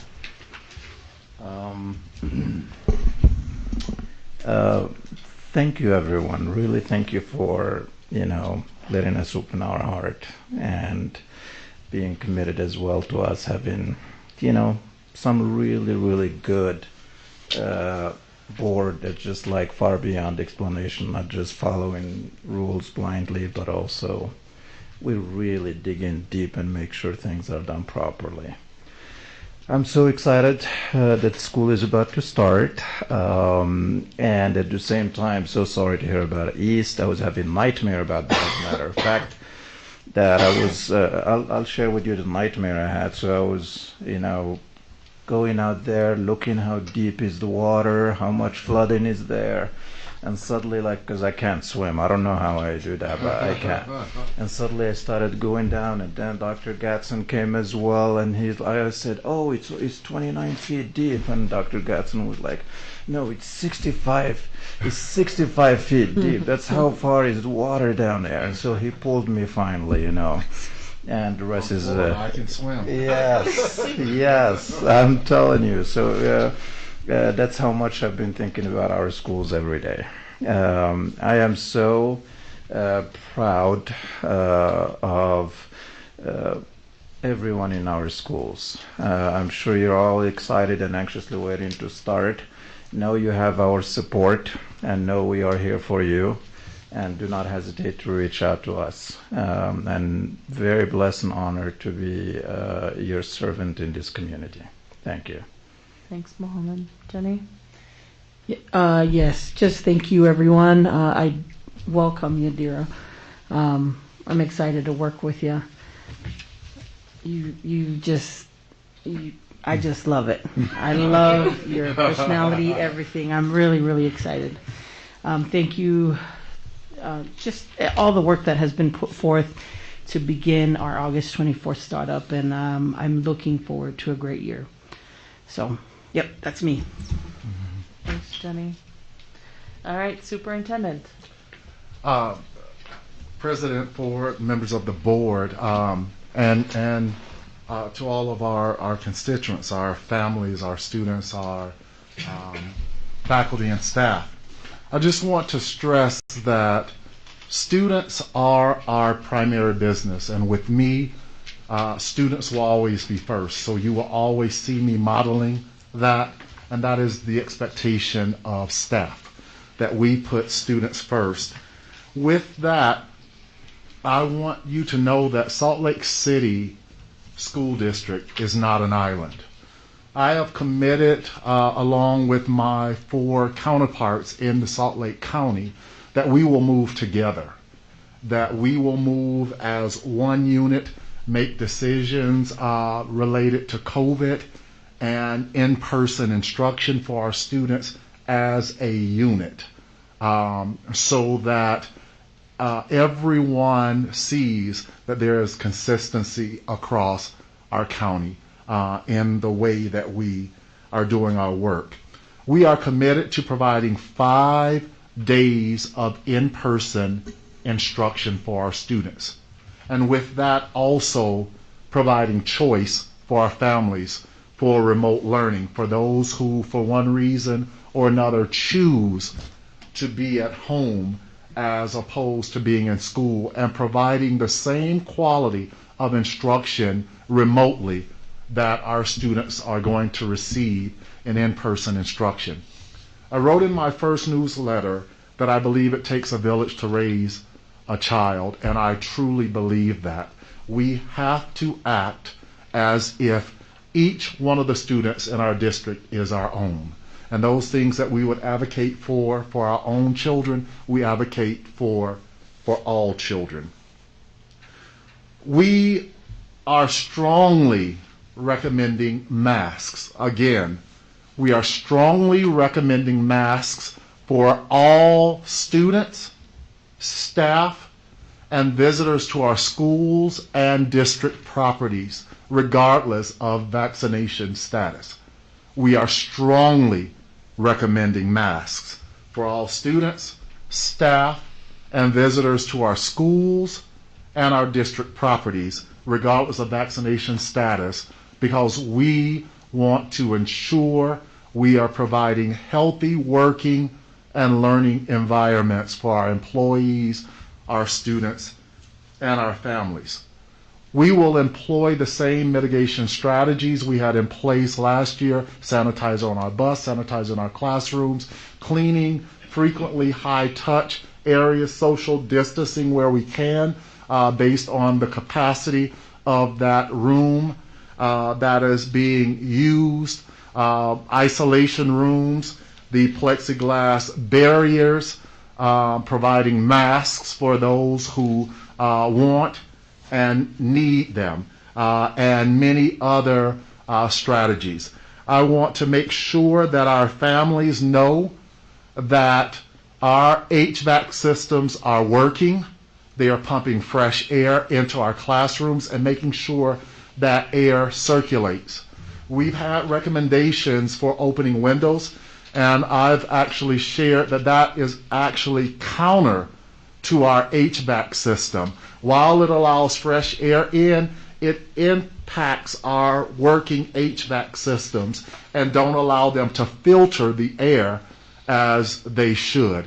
And so if any of our HVAC systems go down, opening windows so that fresh air circulates through our building would be an option, but we want to allow our HVAC systems to work as they should to filter the used or stale air in each room and circulate fresh air into each of our environments.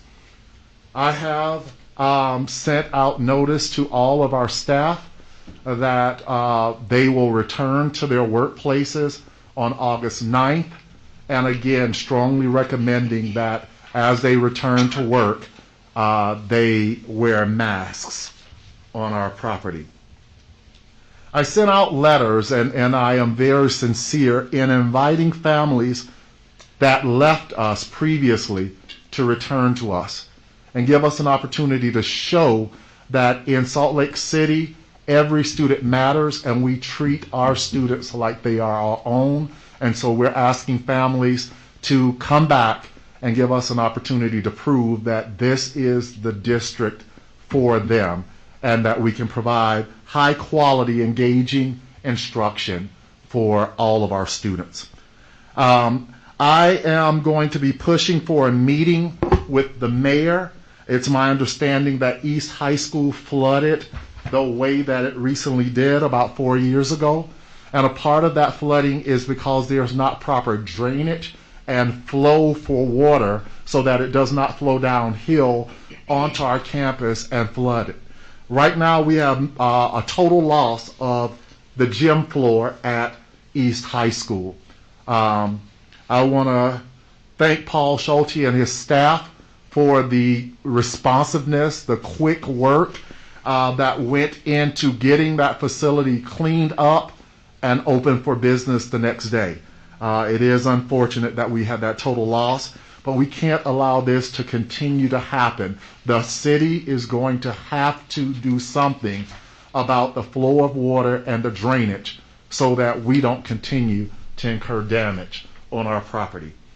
And last, I want to say tonight really solidified my belief that we need to have a board retreat post-haste. And at that board retreat, it will give us an opportunity to talk, to strategize on our expectations, our priorities, our legislative priorities, and the outcomes that we want for our students, but also an opportunity to provide some training for our new board members. And that is my report, President Ford, members of the board. Amen. Superintendent. Seeing that we've completed our agenda, I'm